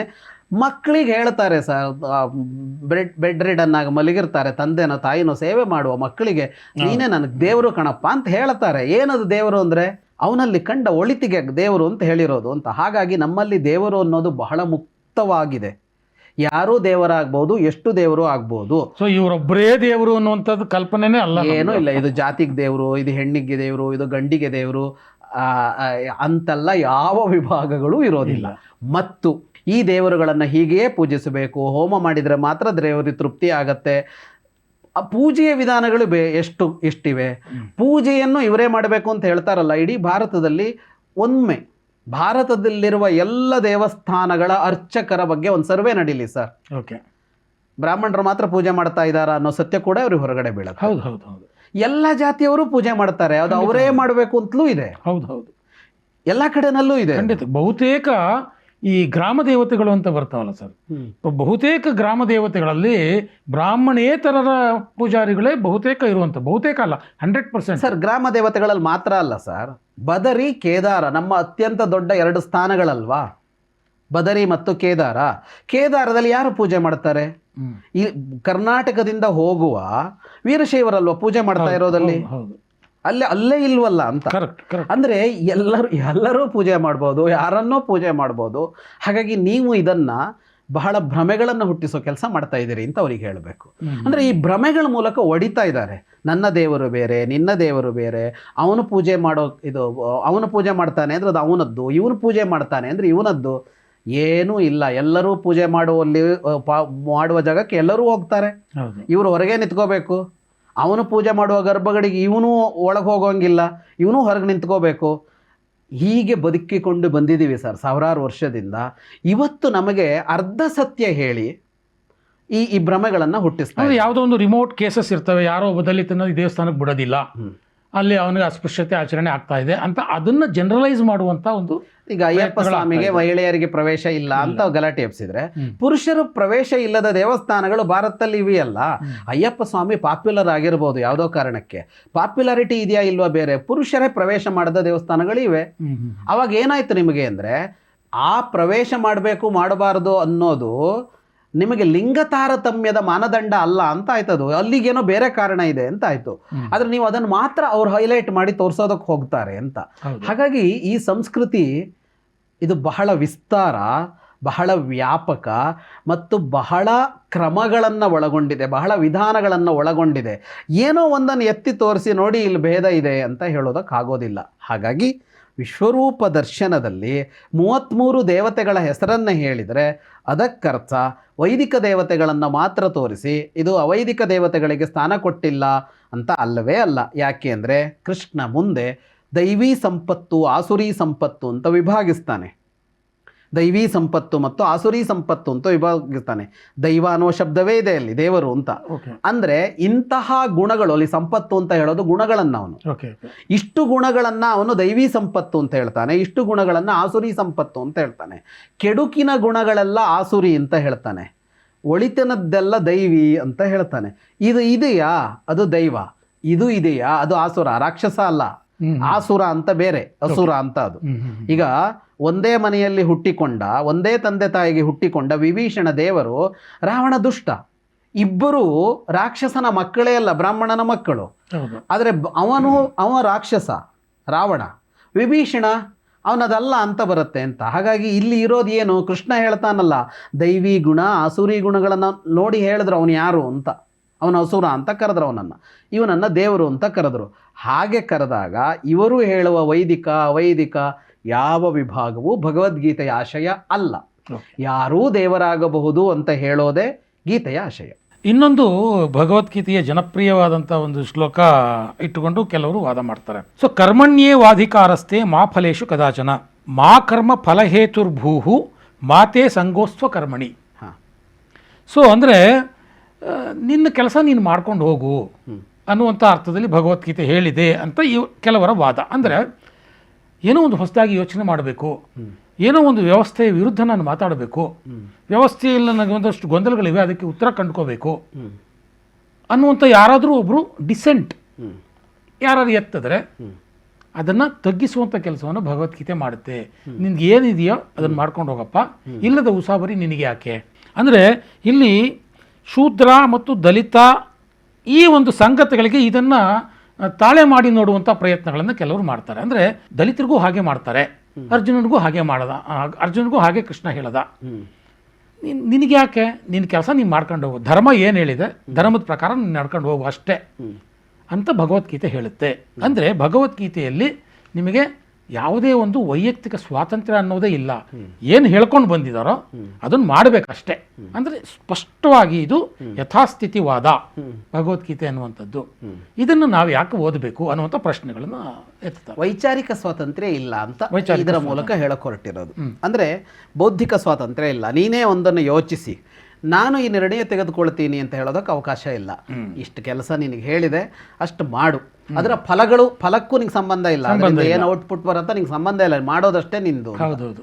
ಆದರೆ ಎಷ್ಟು ಚೆನ್ನಾಗಿದೆ ಭಗವದ್ಗೀತೆ ಅಂದರೆ, ಕೃಷ್ಣ ಇಷ್ಟನ್ನು ಹೇಳಿ ಮುಗಿಸಿ ಕೊನೆಗೆ ಹೇಳೋದೇನು ಅರ್ಜುನನಿಗೆ ಅಂದರೆ, ವಿಮೃಶ್ಯೈತ ದಶೇಷೇಣ ಯಥೇಚ್ಛಸಿ ತಥಾ ಕುರು.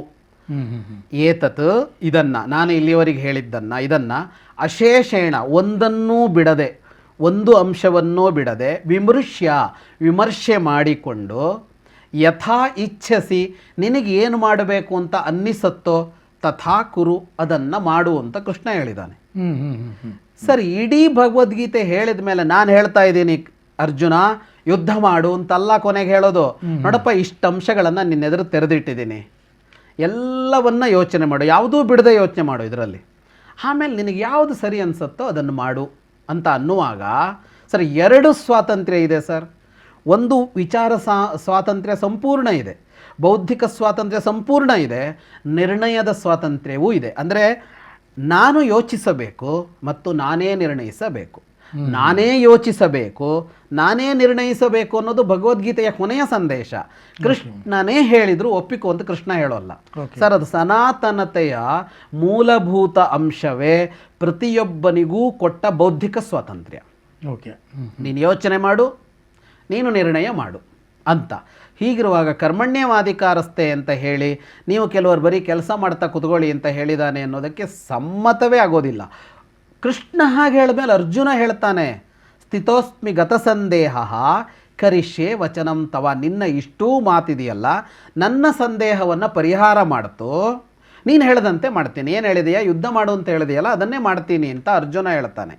ಅವನು ಹೇಳೋದೇನು, ಸಂದೇಹ ಪರಿಹಾರ ಆಯಿತು ಅಂತ. ಅಂದರೆ ನಾವು ಹಿಂದೆ ಪ್ರಶ್ನೆಗಳು ಕೆಲವು ಬಂದಿದ್ವಲ್ಲ, ಯಾವುದು ಅರ್ಜುನ ವಿಷಾದ ಯೋಗವನ್ನು ಇಟ್ಟುಕೊಂಡು ಗೀತೆಯ ಆಶಯ ಇದು ಅಂತ. ಅರ್ಜುನ ಹೇಳ್ತಾನೆ ನನ್ನ ಸಂದೇಹ ಪರಿಹಾರ ಆಯಿತು ಅಂತ. ಈಗ ಅರ್ಜುನ ವಿಷಾದ ಯೋಗ ಏನು ಅಂತಾಯಿತು, ಅದು ಸಂಶಯ, ಅದು ಸಂದೇಹ, ಪರಿಹಾರ ಮುಂದಿನ 17 ಅಧ್ಯಾಯ ಅಂತ ಆಯಿತು. ನಿರ್ಣಯಕ್ಕೆ ಬಂದಿದ್ದು ಇಲ್ಲಿ ಅರ್ಜುನ. ಕೃಷ್ಣನದು ಒತ್ತಡ ಇಲ್ಲ, ಕೃಷ್ಣ ಬಲವಂತವಾಗಿ ಹೇರೋದಿಲ್ಲ ಅಂತ. ಹಾಗಾಗಿ ಇಡೀ ಭಗವದ್ಗೀತೆಯ ಕೃಷ್ಣನ ಈ ನಿಲುವಿದೆಯಲ್ಲ, ಇದು ಸನಾತನ ಸಂಸ್ಕೃತಿಯ ನಿಲುವು. ಸರ್, ಈ ನಿಲುವು ಇದ್ದಿದ್ದಕ್ಕೇನೆ ಈ ಸನಾತನ ಸಂಸ್ಕೃತಿಯಲ್ಲಿ ಹೊಸ ಚಿಂತನೆಗಳು ಹುಟ್ಟಿವೆ ಸರ್. ಶಂಕರಾಚಾರ್ಯರು ಬರೋದು ಯಾವಾಗ, 8ನೇ ಶತಮಾನದಲ್ಲಿ. ಇವರು ಬುದ್ಧನನ್ನು ಸನಾತನ ಸಂಸ್ಕೃತಿಯ ಹೊರಗಿಟ್ಟು ನೋಡ್ತಾರೆ. ನಾವಂತೂ ಅದಕ್ಕೆ ಸಿದ್ಧರಿಲ್ಲ. ನಾವು ಬುದ್ಧನನ್ನು ದಶಾವತಾರಗಳಲ್ಲಿ ಒಂದು ಅಂತಲೇ ಒಪ್ಪೋರು. ಬುದ್ಧನು ಇದೇ ಸಂಸ್ಕೃತಿಗೆ ಸೇರಿದವನು ಅಂತಲೇ ನಾವು ಹೇಳೋದು. ಜೈನ ಸಿದ್ಧಾಂತವೂ ಇದೇ ಸಂಸ್ಕೃತಿಗೆ ಸೇರಿದ್ದು ಅಂತಲೇ ನಾವು ಹೇಳೋದು. ಹಾಗೆಯೇ ಅದ್ವೈತವನ್ನು ಶಂಕರಾಚಾರ್ಯರು ಸ್ಥಾಪಿಸಿದರೆ ಆ ಸಿದ್ಧಾಂತವನ್ನು ಒಪ್ಪದೆ 10ನೇ ಶತಮಾನದಲ್ಲಿ ರಾಮಾನುಜರು ಹುಟ್ಟು ಬರ್ತಾರೆ, 12ನೇ ಶತಮಾನದಲ್ಲಿ ಮಧ್ವಾಚಾರ್ಯರು ಹುಟ್ಟುತ್ತಾರೆ. ಅದೇ ಸನ್ನಿವೇಶದಲ್ಲಿ ಇಲ್ಲಿ ಬಸವೇಶ್ವರರು ಹುಟ್ಟಿಕೊಂಡು ಬರ್ತಾರೆ. ಅದರ ಅನಂತರ ಕೂಡ ಶ್ರೀಕೃಷ್ಣ ಚೈತನ್ಯರು ಬರ್ತಾರೆ. ಎಷ್ಟು ಜನ ಬಂದು ಮಾತಾಡ್ತಾರೆ ಸರ್. ಇಷ್ಟು ಜನರಿಗೆ ಬೌದ್ಧಿಕ ಸ್ವಾತಂತ್ರ್ಯ ಇದ್ದಿದ್ದಕ್ಕೆ ಮಾತಾಡಿದ್ದಾರೆ. ಇಷ್ಟೂ ಜನಕ್ಕೆ ವೈಚಾರಿಕ ಸ್ವಾತಂತ್ರ್ಯ ಇದ್ದಿದ್ದಕ್ಕೆ ಇದು ತನ್ನ ಮತ ಅಂತ ಪ್ರತಿಪಾದಿಸ್ತಾರೆ ಅವರು. ಇಷ್ಟು ಜನಕ್ಕೆ ಅವಕಾಶ ಇದೆ. ಏಕ ಸಿದ್ಧಾಂತ ಅಲ್ಲವೇ ಅಲ್ಲ ಇದು. ಏಕ ಸಿದ್ಧಾಂತ ಅಲ್ಲ, ಏಕ ಜೀವನ ವಿಧಾನ ಅಲ್ಲ ಇದು. ಹಾಗಾಗಿ ಹೇಳಿದ್ದಷ್ಟನ್ನು ಮಾಡಿಕೊಂಡು ಹೋಗು ಅಂತ ಅನ್ನೋದಕ್ಕೆ ಸಂಪೂರ್ಣ ವಿರುದ್ಧವಾದ ನಿಲುವೇ ಸನಾತನ ಸಂಸ್ಕೃತಿಯದ್ದು. ಕರ್ಮಣ್ಯೇವಾಧಿಕಾರಸ್ಥೆ ಮಾ ಫಲೇಶು ಕದಾಚನ ಅಂತ ಹೇಳ್ತಾ ಇರೋದು ಈ ಅರ್ಥದಲ್ಲೇ ಅಲ್ಲ. ಮತ್ತು ಅವನು ಹೇಳ್ತಾ ಇರೋದು ಕೂಡ ಅರ್ಜುನನಿಗೆ. ಇವರದೇ ಪ್ರಕಾರ ಅರ್ಜುನ ಮೇಲ್ವರ್ಗಕ್ಕೆ ಸೇರಿದವನು. ಕೆಳವರ್ಗದವರಿಗೆ ಇವ್ರು ಯಾವುದನ್ನು ಕೆಳವರ್ಗ ಅಂತ ಹೇಳ್ತಾರೋ ಅವರಿಗೇನು ಹೇಳ್ತಾ ಇಲ್ಲ. ಮೇಲ್ವರ್ಗ ಕೆಳವರ್ಗ ಅಂತ ಇಲ್ಲ. ಮೇಲ್ವರ್ಗ ಕೆಳವರ್ಗ ಅಂತ ಭಗವದ್ಗೀತೆ ಆಶಯದಲ್ಲೇ ಇಲ್ಲ. ಅಲ್ಲಿ ಹೇಳ್ತಾ ಇರೋದು ಕೂಡ ಅರ್ಜುನನಿಗೆ. ಅಲ್ಲಿ ಹೇಳ್ತಾ ಇರೋದು ಒಂದು ಕ್ರಿಯೆಯನ್ನು ಮಾಡಿ ಅದರ ಫಲಾಫಲದ ಬಗ್ಗೆ ಚಿಂತಿಸ್ತಾ ಕೂರಬೇಡ ಅಂತ ಹೇಳ್ತಾ ಇರೋದು. ಅದು ಎಲ್ಲರಿಗೂ ಸಮ್ಮತ ಸರ್. ಪ್ರಪಂಚದಲ್ಲಿ ಯಾವುದೇ ಕೆಲಸವನ್ನು ಮಾಡುವವನಿಗೂ ಫಲಗಳ ಮೇಲೆ ಅಧಿಕಾರ ಇಲ್ಲ ಅಂತ. ಫಲದ ಮೇಲೆ ಅಧಿಕಾರ ಇಲ್ಲ ಅಂದರೆ, ಅಧಿಕಾರ ಅಂತ ಅನ್ನೋದಕ್ಕೆ ಕನ್ನಡದ ಅಧಿಕಾರ ಅಲ್ಲ, ಅದು ಸಂಸ್ಕೃತದ ಅಧಿಕಾರ ಶಬ್ದ. ಸಂಸ್ಕೃತದಲ್ಲಿ ಅಧಿಕಾರಕ್ಕೆ ವ್ಯಾಪ್ತಿ ಅಂತ ಅರ್ಥ. ಕನ್ನಡದಲ್ಲೂ ಅದೇ ಅರ್ಥದಲ್ಲೇ. ಇವನು ಅಧಿಕಾರಿ, ಇವನ ಅಧಿಕಾರ ಇಲ್ಲಿಯವರೆಗೆ ಅಂತ. ಒಬ್ಬ DC ಅಂದರೆ ಏನರ್ಥ ಸರ್, ಈ ಜಿಲ್ಲೆ ಅವನ ಅಧಿಕಾರ ವ್ಯಾಪ್ತಿಗೆ ಒಳಪಟ್ಟಿದೆ, ಇನ್ನೊಂದು ಜಿಲ್ಲೆದು ನನ್ನ ಅಧಿಕಾರ ವ್ಯಾಪ್ತಿಯಲ್ಲಿಲ್ಲ ಅಂತ ಹೇಳ್ತಾನೆ. ಒಬ್ಬ ಮಿನಿಸ್ಟ್ರು ಅವನು ಗೃಹ ಸಚಿವ ಆದರೆ ಅವನು ಪಶುಸಂಗೋಪನೆ ವಿಷಯ ತಗೊಂಡು ಹೋದರೆ ನನ್ನ ಅಧಿಕಾರ ವ್ಯಾಪ್ತಿಯಲ್ಲಿಲ್ಲ ಅಂತ ಹೇಳ್ತಾನೆ. ಒಬ್ಬ ರಾಜ್ಯದ ಮುಖ್ಯಮಂತ್ರಿ ಪಕ್ಕದ ರಾಜ್ಯದ ಬಂದರೆ ನನ್ನ ಅಧಿಕಾರ ವ್ಯಾಪ್ತಿಯಲ್ಲಿಲ್ಲ ಅಂತ ಹೇಳ್ತಾನೆ. ಅಧಿಕಾರ ಅಂತ ಅನ್ನೋದು ವ್ಯಾಪ್ತಿ ಅಂತ ಅರ್ಥ. ಇಲ್ಲಿ ಏನು ಹೇಳ್ತಾ ಇದ್ದಾನೆ, ಕ್ರಿಯೆ ನೀ ಮಾಡ್ಬೋದು, ಫಲಾಫಲ ನಿನ್ನ ವ್ಯಾಪ್ತಿಯಲ್ಲಿಲ್ಲ ಅಂತ. ಸರ್, ನಾವು ಕುತ್ಕೊಂಡು ಇಲ್ಲಿ ಮಾತಾಡ್ತಾ ಇದ್ದೀವಿ ಸರ್, ಇದನ್ನು ಕೋಟಿ ಜನ ನೋಡಬೇಕು ಅಂತ ನಿಮಗೆ ನನಗೆ ಅನ್ನಿಸಿದರೆ ಸರ್, ನಮ್ಮ ವ್ಯಾಪ್ತಿಯಲ್ಲಿಲ್ಲ, ನಮ್ಮ ಅಧಿಕಾರದಲ್ಲಿ ಇಲ್ಲ ಅಂತಲೇ ಅರ್ಥ. ಎಷ್ಟು ಜನ ನೋಡ್ತಾರೋ ಎಷ್ಟು ಜನ ನೋಡಲ್ವೋ ನಮಗೆ ಗೊತ್ತಿಲ್ಲ. 1000 ಜನ ಲೈಕ್ ಮಾಡಲಿ, ನಮ್ಮ ವ್ಯಾಪ್ತಿಯಲ್ಲಿಲ್ಲ ಅಲ್ವಾ? ಕರೆಕ್ಟ್. ಇದನ್ನು ಕೃಷ್ಣ ಕರ್ಮಣ್ಯೇವಾಧಿಕಾರಸ್ಥೆ ಅಂತ ಹೇಳೋದ್ರಲ್ಲಿ ನೋಡು, ನೀನೇನು ಮಾಡಬೇಕು ಅದನ್ನು ಮಾಡು. ಫಲಾಫಲಗಳನ್ನು ನೀನು ನಿರ್ಣಯಿಸೋಕ್ಕಾಗಲ್ಲ. ನೀನು ಗಿಡ ನೆಡಬಹುದು, ನೀನು ನೀರು ಎರೆಯಬಹುದು, ನೀನು ಗೊಬ್ಬರ ಹಾಕಬಹುದು. ಬೆಳೆದ ಮೇಲೆ ಅದರ ಬೆಳೆ ಹೇಗೆ ಬರುತ್ತೆ ಅಂತ ನಿನ್ನ ಕೈಯಲ್ಲಿಲ್ಲ. ಜೋರಾಗಿ ಮಳೆ ಬಂದು ಫಲ ಹಾಳಾಗ್ಬೋದು, ಮಳೆ ಬರದೇನೆ ಫಲ ಹಾಳಾಗ್ಬೋದು. ತುಂತುರು ಮಳೆ ಬಂದು ಫಲ ಹಾಳಾಗ್ಬೋದು, ಬಿರುಸಾದ ಮಳೆ ಬಂದು ಫಲ ಹಾಳಾಗ್ಬೋದು. ಏನೂ ಆಗ್ಬೋದು ಸರ್. ಬಿಸಿಲು ಬಂದು ಬೆಳೆ ಹಾಳಾಗ್ಬೋದು, ಬಿಸಿಲು ಬಾರದೆ ಬೆಳೆ ಹಾಳಾಗ್ಬೋದು. ಈ ಫಲಗಳು ನಿನ್ನ ಕೈಯಲ್ಲಿಲ್ಲ. ಎಲ್ಲ ಕೆಲಸಕ್ಕೆ ಸರ್ ಕೃಷ್ಣ ಹೇಳ್ತಾ ಇರೋದು ಒಂದು ಯೂನಿವರ್ಸಲ್ ಆದ ಸಿದ್ಧಾಂತ. ಎಲ್ಲ ಫಲಗಳು ನನ್ನ ಕೈಯಲ್ಲಿವೆ ಅಂತ ಅಂದರೆ ಎಲ್ಲ ಕೆಲಸ ಮಾಡಿದವರು ಯಶಸ್ವಿ ಆಗಬೇಕಾಗಿತ್ತು. ಒಂದು ರಸ್ತೆಯಲ್ಲಿ 2 ಹೋಟ್ಲು ಬರುತ್ತೆ, ಒಬ್ಬ ಸಕ್ಸಸ್ ಆಗ್ತಾನೆ, ಒಬ್ಬ ಫೇಲ್ಯೂರ್ ಆಗ್ತಾನೆ, ಸೇಮ್ ಅದೇ ಇಡ್ಲಿ ಅದೇ ವಡೆ ಸರ್. ಹೌದು.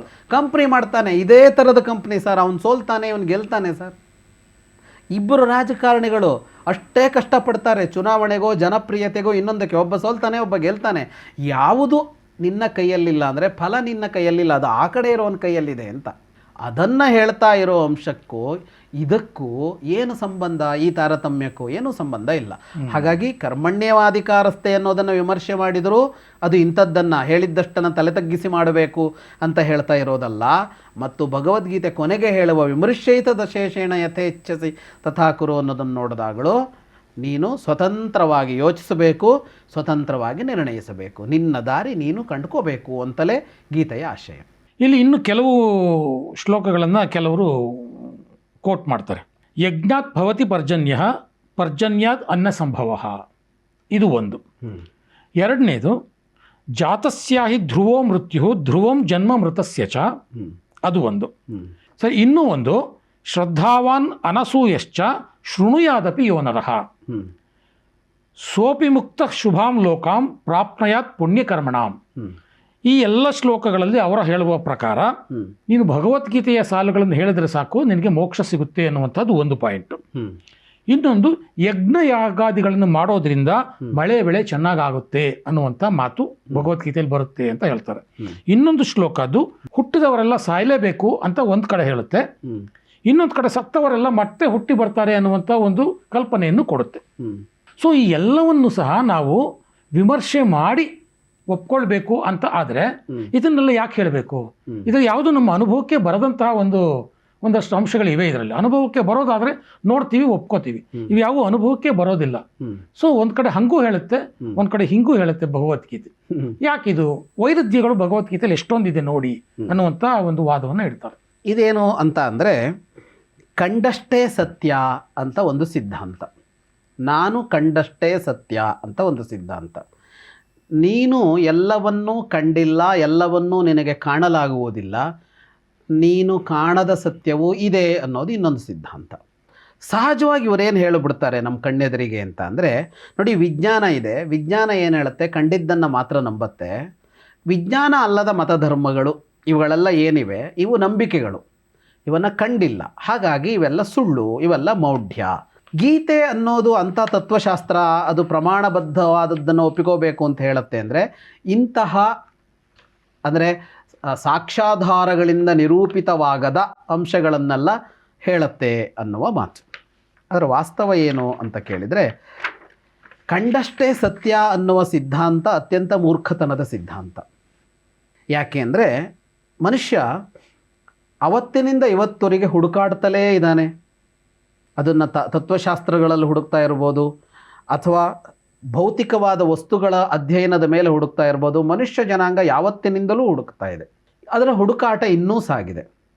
ಆಧುನಿಕ ವಿಜ್ಞಾನ ಅಂತ ಒಂದನ್ನೇನೋ ಒಂದು ಕಾಲದ ಅನಂತರ ಆಧುನಿಕ ವಿಜ್ಞಾನ ಅಂತ ಕರಿತೀವಲ್ಲ, ಆ ಆಧುನಿಕ ವಿಜ್ಞಾನ ಕೂಡ ನಾನೇನು ಇವತ್ತು ಹೇಳ್ತಾ ಇದ್ದೀನೋ, ನಾನೇನು ಕಂಡಿದ್ದೀನೋ ಇದಷ್ಟೇ ಸತ್ಯ ಅಂತ ಮಾತಾಡ್ತಾ ಇದೆಯಾ ಆಧುನಿಕ ವಿಜ್ಞಾನ? ಇಲ್ಲ, ನಾನು ಇವತ್ತಿನವರೆಗೆ ಕಂಡಿದ್ದು ಇಷ್ಟು ಅಂತ ಹೇಳ್ತಾ ಇದೆ. ಅದು ನಾಳೆ ಅದು ಇನ್ನೊಂದನ್ನು ಕಂಡುಹಿಡಿಯತ್ತೆ. ಮತ್ತು ನಿನ್ನೆ ಹೇಳಿರಲ್ವಲ್ಲ ನೀನು ಅಂದರೆ, ಈಗ ಕಂಡಷ್ಟೇ ಸತ್ಯ ಆದರೆ ನಾಳೆ ವಿಜ್ಞಾನ ಏನನ್ನು ಶೋಧಿಸಬಾರದು ಅಂತ ಆಯ್ತು. ವಿಜ್ಞಾನ ವಿರೋಧಿಯಾದ ನಿಲುವುದು ವಾಸ್ತವವಾಗಿ. ಇವ್ರು ನಮಗೆ ಸುಳ್ಳು ಹೇಳ್ತಾ ಇದ್ದಾರೆ. ಕಂಡಷ್ಟೇ ಸತ್ಯ ಅನ್ನೋದು ವಿಜ್ಞಾನ ವಿರೋಧಿಯಾದ ನಿಲುವು. ಸತ್ಯದಲ್ಲಿ ಇಷ್ಟು ಭಾಗ ಈಗ ಕಾಣಿಸಿದೆ ಅಂತ ಅಂದರೆ ಅದು ವಿಜ್ಞಾನದ ನಿಲುವು. ಕರೆಕ್ಟ್. ಇನ್ನೂ ಕಾಣಬೇಕಾದ ಸತ್ಯ ಬೇಕಷ್ಟಿದೆ. ವಿಜ್ಞಾನಿ ನಿನ್ನೆ ಅವನೇ ಕಂಡುಹಿಡಿದಿದ್ದನ್ನು ಮಾರನೇ ದಿನ ಅವನೇ ನಿರಾಕರಿಸ್ತಾನೆ. ಅವನದೇ ಕ್ಷೇತ್ರದ ದೊಡ್ಡ ವಿಜ್ಞಾನಿ ಹಿಂದೆ ಕಂಡುಹಿಡಿದಿದ್ದನ್ನೇ ಅವನು ಇವತ್ತು ನಿರಾಕರಿಸ್ತಾನೆ. ಇವತ್ತು ಕಂಡುಹಿಡಿದಿದ್ದನ್ನು ನಾಳೆ ವಿಜ್ಞಾನ ನಿರಾಕರಿಸ್ತಾನೆ. ವಿಜ್ಞಾನ ನಿರಾಕರಣೆಯೇ ಅದರ ಪ್ರಮುಖ ಅಂಶ. ಅದರಲ್ಲಿ ಮತ್ತು ಹುಡುಕಾಟವೇ ಅದರ ಹುಡುಕಾಟವೇ ಅದರ ಅಂಶ. ಹಾಗಾಗಿ ಕಂಡಷ್ಟೇ ಸತ್ಯ ಅಂತ ಇವ್ರು ಏನು ನಮಗೆ ಬೋಧಿಸ್ತಾರೆ ಅದು ಅವೈಜ್ಞಾನಿಕ, ಅದು ಮೌಢ್ಯ. ಕಂಡಿದ್ದಲ್ಲದ ಸತ್ಯಗಳಿವೆ ಅಂತ ನಂಬೋದಿದೆಯಲ್ಲ ಅದೇ ವೈಜ್ಞಾನಿಕ. ಆಧುನಿಕ ವಿಜ್ಞಾನದ ತಳಹದಿಯೇ ಅದು. ಅದಕ್ಕಾಗಿ ಹುಡುಕಾಟ ಮಾಡ್ತಾ ಇದ್ದಾನೆ ಮನುಷ್ಯ, ಇಲ್ಲ ನಿಲ್ಲಿಸಿ ಬಿಡ್ತಿದ್ದ ಅವನು. ಇವರೇನು ಹೇಳ್ತಾರೆ ನೋಡಿ, ನೀವು ಹಿಂದಿನದ್ದು ಯಾವುದೋ ಒಂದನ್ನು ಇಟ್ಕೊಂಡಿದ್ದು ಸತ್ಯ ಅಂತ ಹೇಳ್ತೀರಿ, ನಿಮ್ಮಲ್ಲಿ ಈ ಮುಂದುವರಿಕೆ ಇಲ್ಲ, ಪ್ರಗತಿ ಇಲ್ಲ ಅಂತ ಹೇಳಿದರೆ, ಇಲ್ಲಿ ಒಂದು ಸನಾತನತೆ ಅಂತಲೇ ಇಟ್ಕೊಂಡು ನೋಡೋದಾದರೆ ಎಷ್ಟು ಕಾಲದಿಂದ ಸಾಹಿತ್ಯಗಳು ಹುಟ್ಕೊಂಡ್ಬಂದಿವೆ, ಎಷ್ಟು ಕಾಲದಿಂದ ವ್ಯಕ್ತಿಗಳು ಹುಟ್ಕೊಂಡ್ಬಂದಿದ್ದಾರೆ, ಬೇರೆ ಬೇರೆ ವ್ಯಕ್ತಿಗಳು. ಈ ಹುಟ್ಟಿದ ವ್ಯಕ್ತಿಗಳೆಲ್ಲ ಬದುಕಿಗೆ ಬೇರೆ ಬೇರೆ ದಾರಿ ತೋರಿಸಿದ್ದಾರೆ, ಬದುಕುವ ವಿಧಾನವನ್ನು ಬೇರೆ ತೋರಿಸ್ತಾ ಹೋಗಿದ್ದಾರೆ. ಹಳೇದೊಂದೇ ಸತ್ಯ ಆಗಿದ್ದರೆ ಇಷ್ಟು ಹೊಸದು ಹೆಂಗೆ ಹುಟ್ಕೊಳ್ತಾ ಇತ್ತು? ಆ ಮೊದಲನೇ ಋಷಿ ಮಾತ್ರ ಸತ್ಯ ಆಗ್ತಿದ್ದ. ಹೌದು. ಈ ಶಂಕರಾಚಾರ್ಯರು, ರಾಮಾನುಜಾಚಾರ್ಯರು, ಮಧ್ವಾಚಾರ್ಯರು, 1000 ವರ್ಷ ಹಿಂದೆ ಬಂದವರು, 5000 ವರ್ಷದ ಹಿಂದೆ ಬಂದ ಕೃಷ್ಣ, ಇವರೆಲ್ಲ ಹೇಳಿದ್ದು ಹೆಂಗೆ ಸತ್ಯ ಆಗ್ತಿದ್ದೀವಿ? ಕೃಷ್ಣನಿಗಿಂತ ಹಿಂದೂ ಬದುಕಿತ್ತಲ್ಲ. ರಾಮ ಹೇಳಿದ ಮಾತ್ರ ಸತ್ಯ ಆಗಬೇಕಿತ್ತು, ಕೃಷ್ಣ ಹೇಳಿದ ಸತ್ಯ ಆಗಬೇಕಿತ್ತಲ್ವ? ಕೃಷ್ಣ ಬಂದು ಇನ್ನೇನೋ ಹೇಳಿದ್ರು ಅದನ್ನು ಒಪ್ಕೊಂಡಿದ್ದೀವಲ್ವ? ಅದೇನು ಹೇಳ್ತಾ ಇದೆ ಅಂದರೆ, ಮನುಷ್ಯ ಜನಾಂಗ ಹೇಗೆ ಹುಡುಕುತ್ತಾ ಹೋಗುತ್ತೋ ಹಾಗೆ ಸತ್ಯದ ಅನಾವರಣ ಆಗತ್ತೆ, ಸತ್ಯವನ್ನು ಕಾಣುವ ವಿಧಾನದ ಅನಾವರಣ ಆಗತ್ತೆ, ಅದನ್ನು ಆಧರಿಸಿ ನಾವು ಬದುಕುವ ವಿಧಾನದ ಅನಾವರಣ ಆಗತ್ತೆ. ಹೊಸತು ಹುಟ್ಟುತ್ತಲೇ ಇರುತ್ತೆ. ಹಾಗಾಗಿ ಕಂಡಿದ್ದಷ್ಟೇ ಸತ್ಯ ಅಲ್ಲ, ಕಾಣದ್ದು ಬೇಕಷ್ಟಿದೆ. ಒಬ್ಬ ವಿಜ್ಞಾನಿ ಇದನ್ನು ನಾನು ಕಂಡಿದ್ದೀನಿ, ಇದು ಹೀಗೆ ಅಂತ ಹೇಳ್ತಾನೆ, ನಾವು ಒಪ್ತೀವಿ. ನಾವೇ ಅದನ್ನೇನು ಪ್ರಯೋಗಾಲಯಕ್ಕೆ ಹೋಗಿ ನೋಡ್ಕೊಂಡಿಲ್ಲ. ವಿಜ್ಞಾನ ಅವನು ಕಂಡಿಡ್ದಿದ್ದಾನೆ, ನಾವು ಒಪ್ಕೊಂಡು ಹೋಗಿದ್ದೀವಿ. ನಾವು ಎಲ್ಲವನ್ನ ನಾವೇ ಕಂಡಿಡಿದ್ವಾ? ಅಲ್ಲೆಲ್ಲೋ ಇದೆ ಅಂತ ಹೇಳ್ತಾನಪ್ಪ ಅವನು, ಮಂಗಳ ಅಂತ, ನಾವೆಲ್ಲ ಹೋಗಿ ನೋಡ್ಕೊಂಬಂದ್ವಾ? ವಿಜ್ಞಾನವೂ ಕೂಡ ವಿಜ್ಞಾನಿಯನ್ನು ಒಪ್ಪಿಕೊಂಡು ವಿಜ್ಞಾನಿ ಹೇಳಿದ್ದನ್ನು ನಂಬ್ಕೊಂಡು ಹೋಗ್ತೀವಿ ನಾವು. ನಂಬಿಕೆ ಅನ್ನೋದು ವಿಜ್ಞಾನದ ಜಗತ್ತಲ್ಲೂ ಇದೆ. ಜಗತ್ತಲ್ಲಿ 1% ಇಲ್ಲ ವಿಜ್ಞಾನಿಗಳು ಇದ್ದಾರೆ ಅಂತ ಅಂದ್ಕೊಂಡ್ರು. ಇನ್ನು 99% ಜನ 1% ವಿಜ್ಞಾನಿಗಳು ಹೇಳಿದ್ದನ್ನು ನಂಬಿಕೊಂಡೇ ಬದುಕ್ತಾ ಇದ್ದೀವಿ ಅಲ್ವಾ? ನಂಬಿಕೆ ಇಲ್ಲದೆ ಬದುಕು ಮಾಡೋದಕ್ಕಾಗೋದಿಲ್ಲ. ಹಾಗಂತ ಏನೇನನ್ನೋ ನಂಬೋಕ್ಕಾಗೋದಿಲ್ಲ, ಅದಕ್ಕೊಂದು ಪ್ರಮಾಣ ಬೇಕು, ವ್ಯವಸ್ಥೆ ಬೇಕು. ಹಾಗಾಗಿ ಭಗವದ್ಗೀತೆಯೋ ನಮ್ಮ ಪ್ರಾಚೀನ ಸಾಹಿತ್ಯಗಳು ಹೇಳುವ ಅಂಶಗಳೆಲ್ಲ ಸುಳ್ಳು, ಮಿಥ್ಯೆ, ಮೌಢ್ಯ ಅಂತ ಏಕಾಏಕಿ ಕಿತ್ತಾಕೋದಕ್ಕಾಗೋದಿಲ್ಲ. ಎಷ್ಟು ಹೇಳಬಹುದು ಅಂದರೆ, ಒಬ್ಬ ನಂಬಿದಾನೆ. ಹೇಗೆ ಇವತ್ತು ನಾವು ವಿಜ್ಞಾನಿಯನ್ನು ನಂಬುತ್ತೇವೋ ಹಾಗೆ ನಾವು ಋಷಿಯನ್ನೂ ನಂಬುತ್ತೀವಿ. ನಮಗೆ ವಿಜ್ಞಾನಿಯ ಬಗ್ಗೆ ಅಪನಂಬಿಕೆ ಇಲ್ಲ. ನಮಗೆ ಋಷಿ ಹೇಳಿದ್ದು ಮಾತ್ರ ಸತ್ಯ, ವಿಜ್ಞಾನಿ ಹೇಳಿದ್ದು ಸುಳ್ಳು ಅಂತ ನಾವು ಹೇಳೋದಿಲ್ಲ. ಹೌದು. ಯಾಕೆ ಅಂದರೆ ಋಷಿಯೂ ಮನುಷ್ಯನೇ, ವಿಜ್ಞಾನಿಯೂ ಮನುಷ್ಯನೇ, ನಮಗೇನು ಭೇದ ಇಲ್ಲ. ಅವನು ಹಳೆಯ ಮನುಷ್ಯ, ಇವನು ಹೊಸ ಮನುಷ್ಯ. ಹಳೆಯ ಹೊಸ ಅಂದರೆ ಏನು? ಅದಕ್ಕೂ ಅರ್ಥ ಇಲ್ಲ ಅಲ್ವಾ? ಅವನು ಅವತ್ತು ಇದ್ದ, ಇವನು ಇವತ್ತಿದ್ದ ಅಂತ. ಇದ್ದ ಅನ್ನೋನು ಒಬ್ಬನೇ ಮನುಷ್ಯ. ಮನುಷ್ಯನ ಬುದ್ಧಿ ಅನ್ನೋದು ಯಾವತ್ತೂ ಒಂದೇ, ಅದು ಹುಡುಕುತ್ತಲೇ ಇರುತ್ತೆ. ಹಾಗಾಗಿ ನಮಗೆ ವಿಜ್ಞಾನಿಗೂ ಋಷಿಗೂ ವ್ಯತ್ಯಾಸ ಏನೂ ಇಲ್ಲ. ಋಷಿಮುನಿಗಳು ವಿಜ್ಞಾನಿಗಳೇ ಆಗಿದ್ರು, ಇಲ್ಲಾಂದ್ರೆ ಆಯುರ್ವೇದಗಳು ಏನನ್ನು ಕಂಡುಹಿಡಿಯೋಕೆ ಆಗ್ತಾ ಇರಲಿಲ್ಲ. ಉದಾಹರಣೆಗೆ ಕಂಡುಹಿಡಿಯೋದು ಅಂದ್ರೆ ಏನು ಸರ್? ಈಗ ಕೆಳಗಡೆ ಇರೋ ನೀರನ್ನು ಮೇಲೆ ತರಬೇಕಿತ್ತು ನಮಗೆ. ಸರ್, ಇವತ್ತು ನಾವು ಯಾವುದೋ ಒಂದು ಪಂಪ್ ಸೆಟ್ ವ್ಯವಸ್ಥೆನ ಏನೋ ಮಾಡ್ಕೊಂಡ್ವಿ, ಬೋರು ಒಳಗಡೆ ಒಂದು ಪೈಪ್ ಇಳಿಸ್ತೀವಿ, ಅಲ್ಲಿಂದ ನೀರನ್ನು ಅದು ಮೇಲೆ ತರುತ್ತೆ. ಅಥವಾ ಬಾವಿ ಇರುತ್ತೆ, ಬಾವಿಗೊಂದು ಪೈಪ್ಲೈನ್ ಬಿಡ್ತೀವಿ, ಒಂದು ಮೋಟ್ರ್ ಆನ್ ಮಾಡಿದರೆ ಅದು ಮೋಟರು ತನ್ನ ಶಕ್ತಿಯಿಂದ ಅದನ್ನು ಮೇಲಕ್ಕೆತ್ತತ್ತೆ ಅನ್ನೋ ಕಂಡ್ಕೊಂಡಿದ್ದೀವಿ. ಹಳೆ ಮನುಷ್ಯ ಏನು ಮಾಡ್ದ ಸರ್? ಅವನು ಗಡಗಡೆ ಅದನ್ನು ಮಾಡ್ದ, ಬಾವಿಗೆ ರಾಟೆ, ಅದರ ಮೂಲಕ ಕೊಡವನ್ನು ನೀರಿಗೆ ಬಿಟ್ಟು ಹಗ್ಗದ ಮೂಲಕ ಎತ್ತೋದು ಕಂಡಿಡ್ನಲ್ಲ ಸರ್. ಇದು ವಿಜ್ಞಾನ ಅಲ್ಲದೆ ಇನ್ನೇನು? ಕೆಳಗೆ ಇರುವ ನೀರನ್ನು ಮೇಲೆ ತರೋದಕ್ಕೆ ಅವನು ಆ ಥರದ ವಿಧಾನ ಕಂಡುಕೊಂಡ.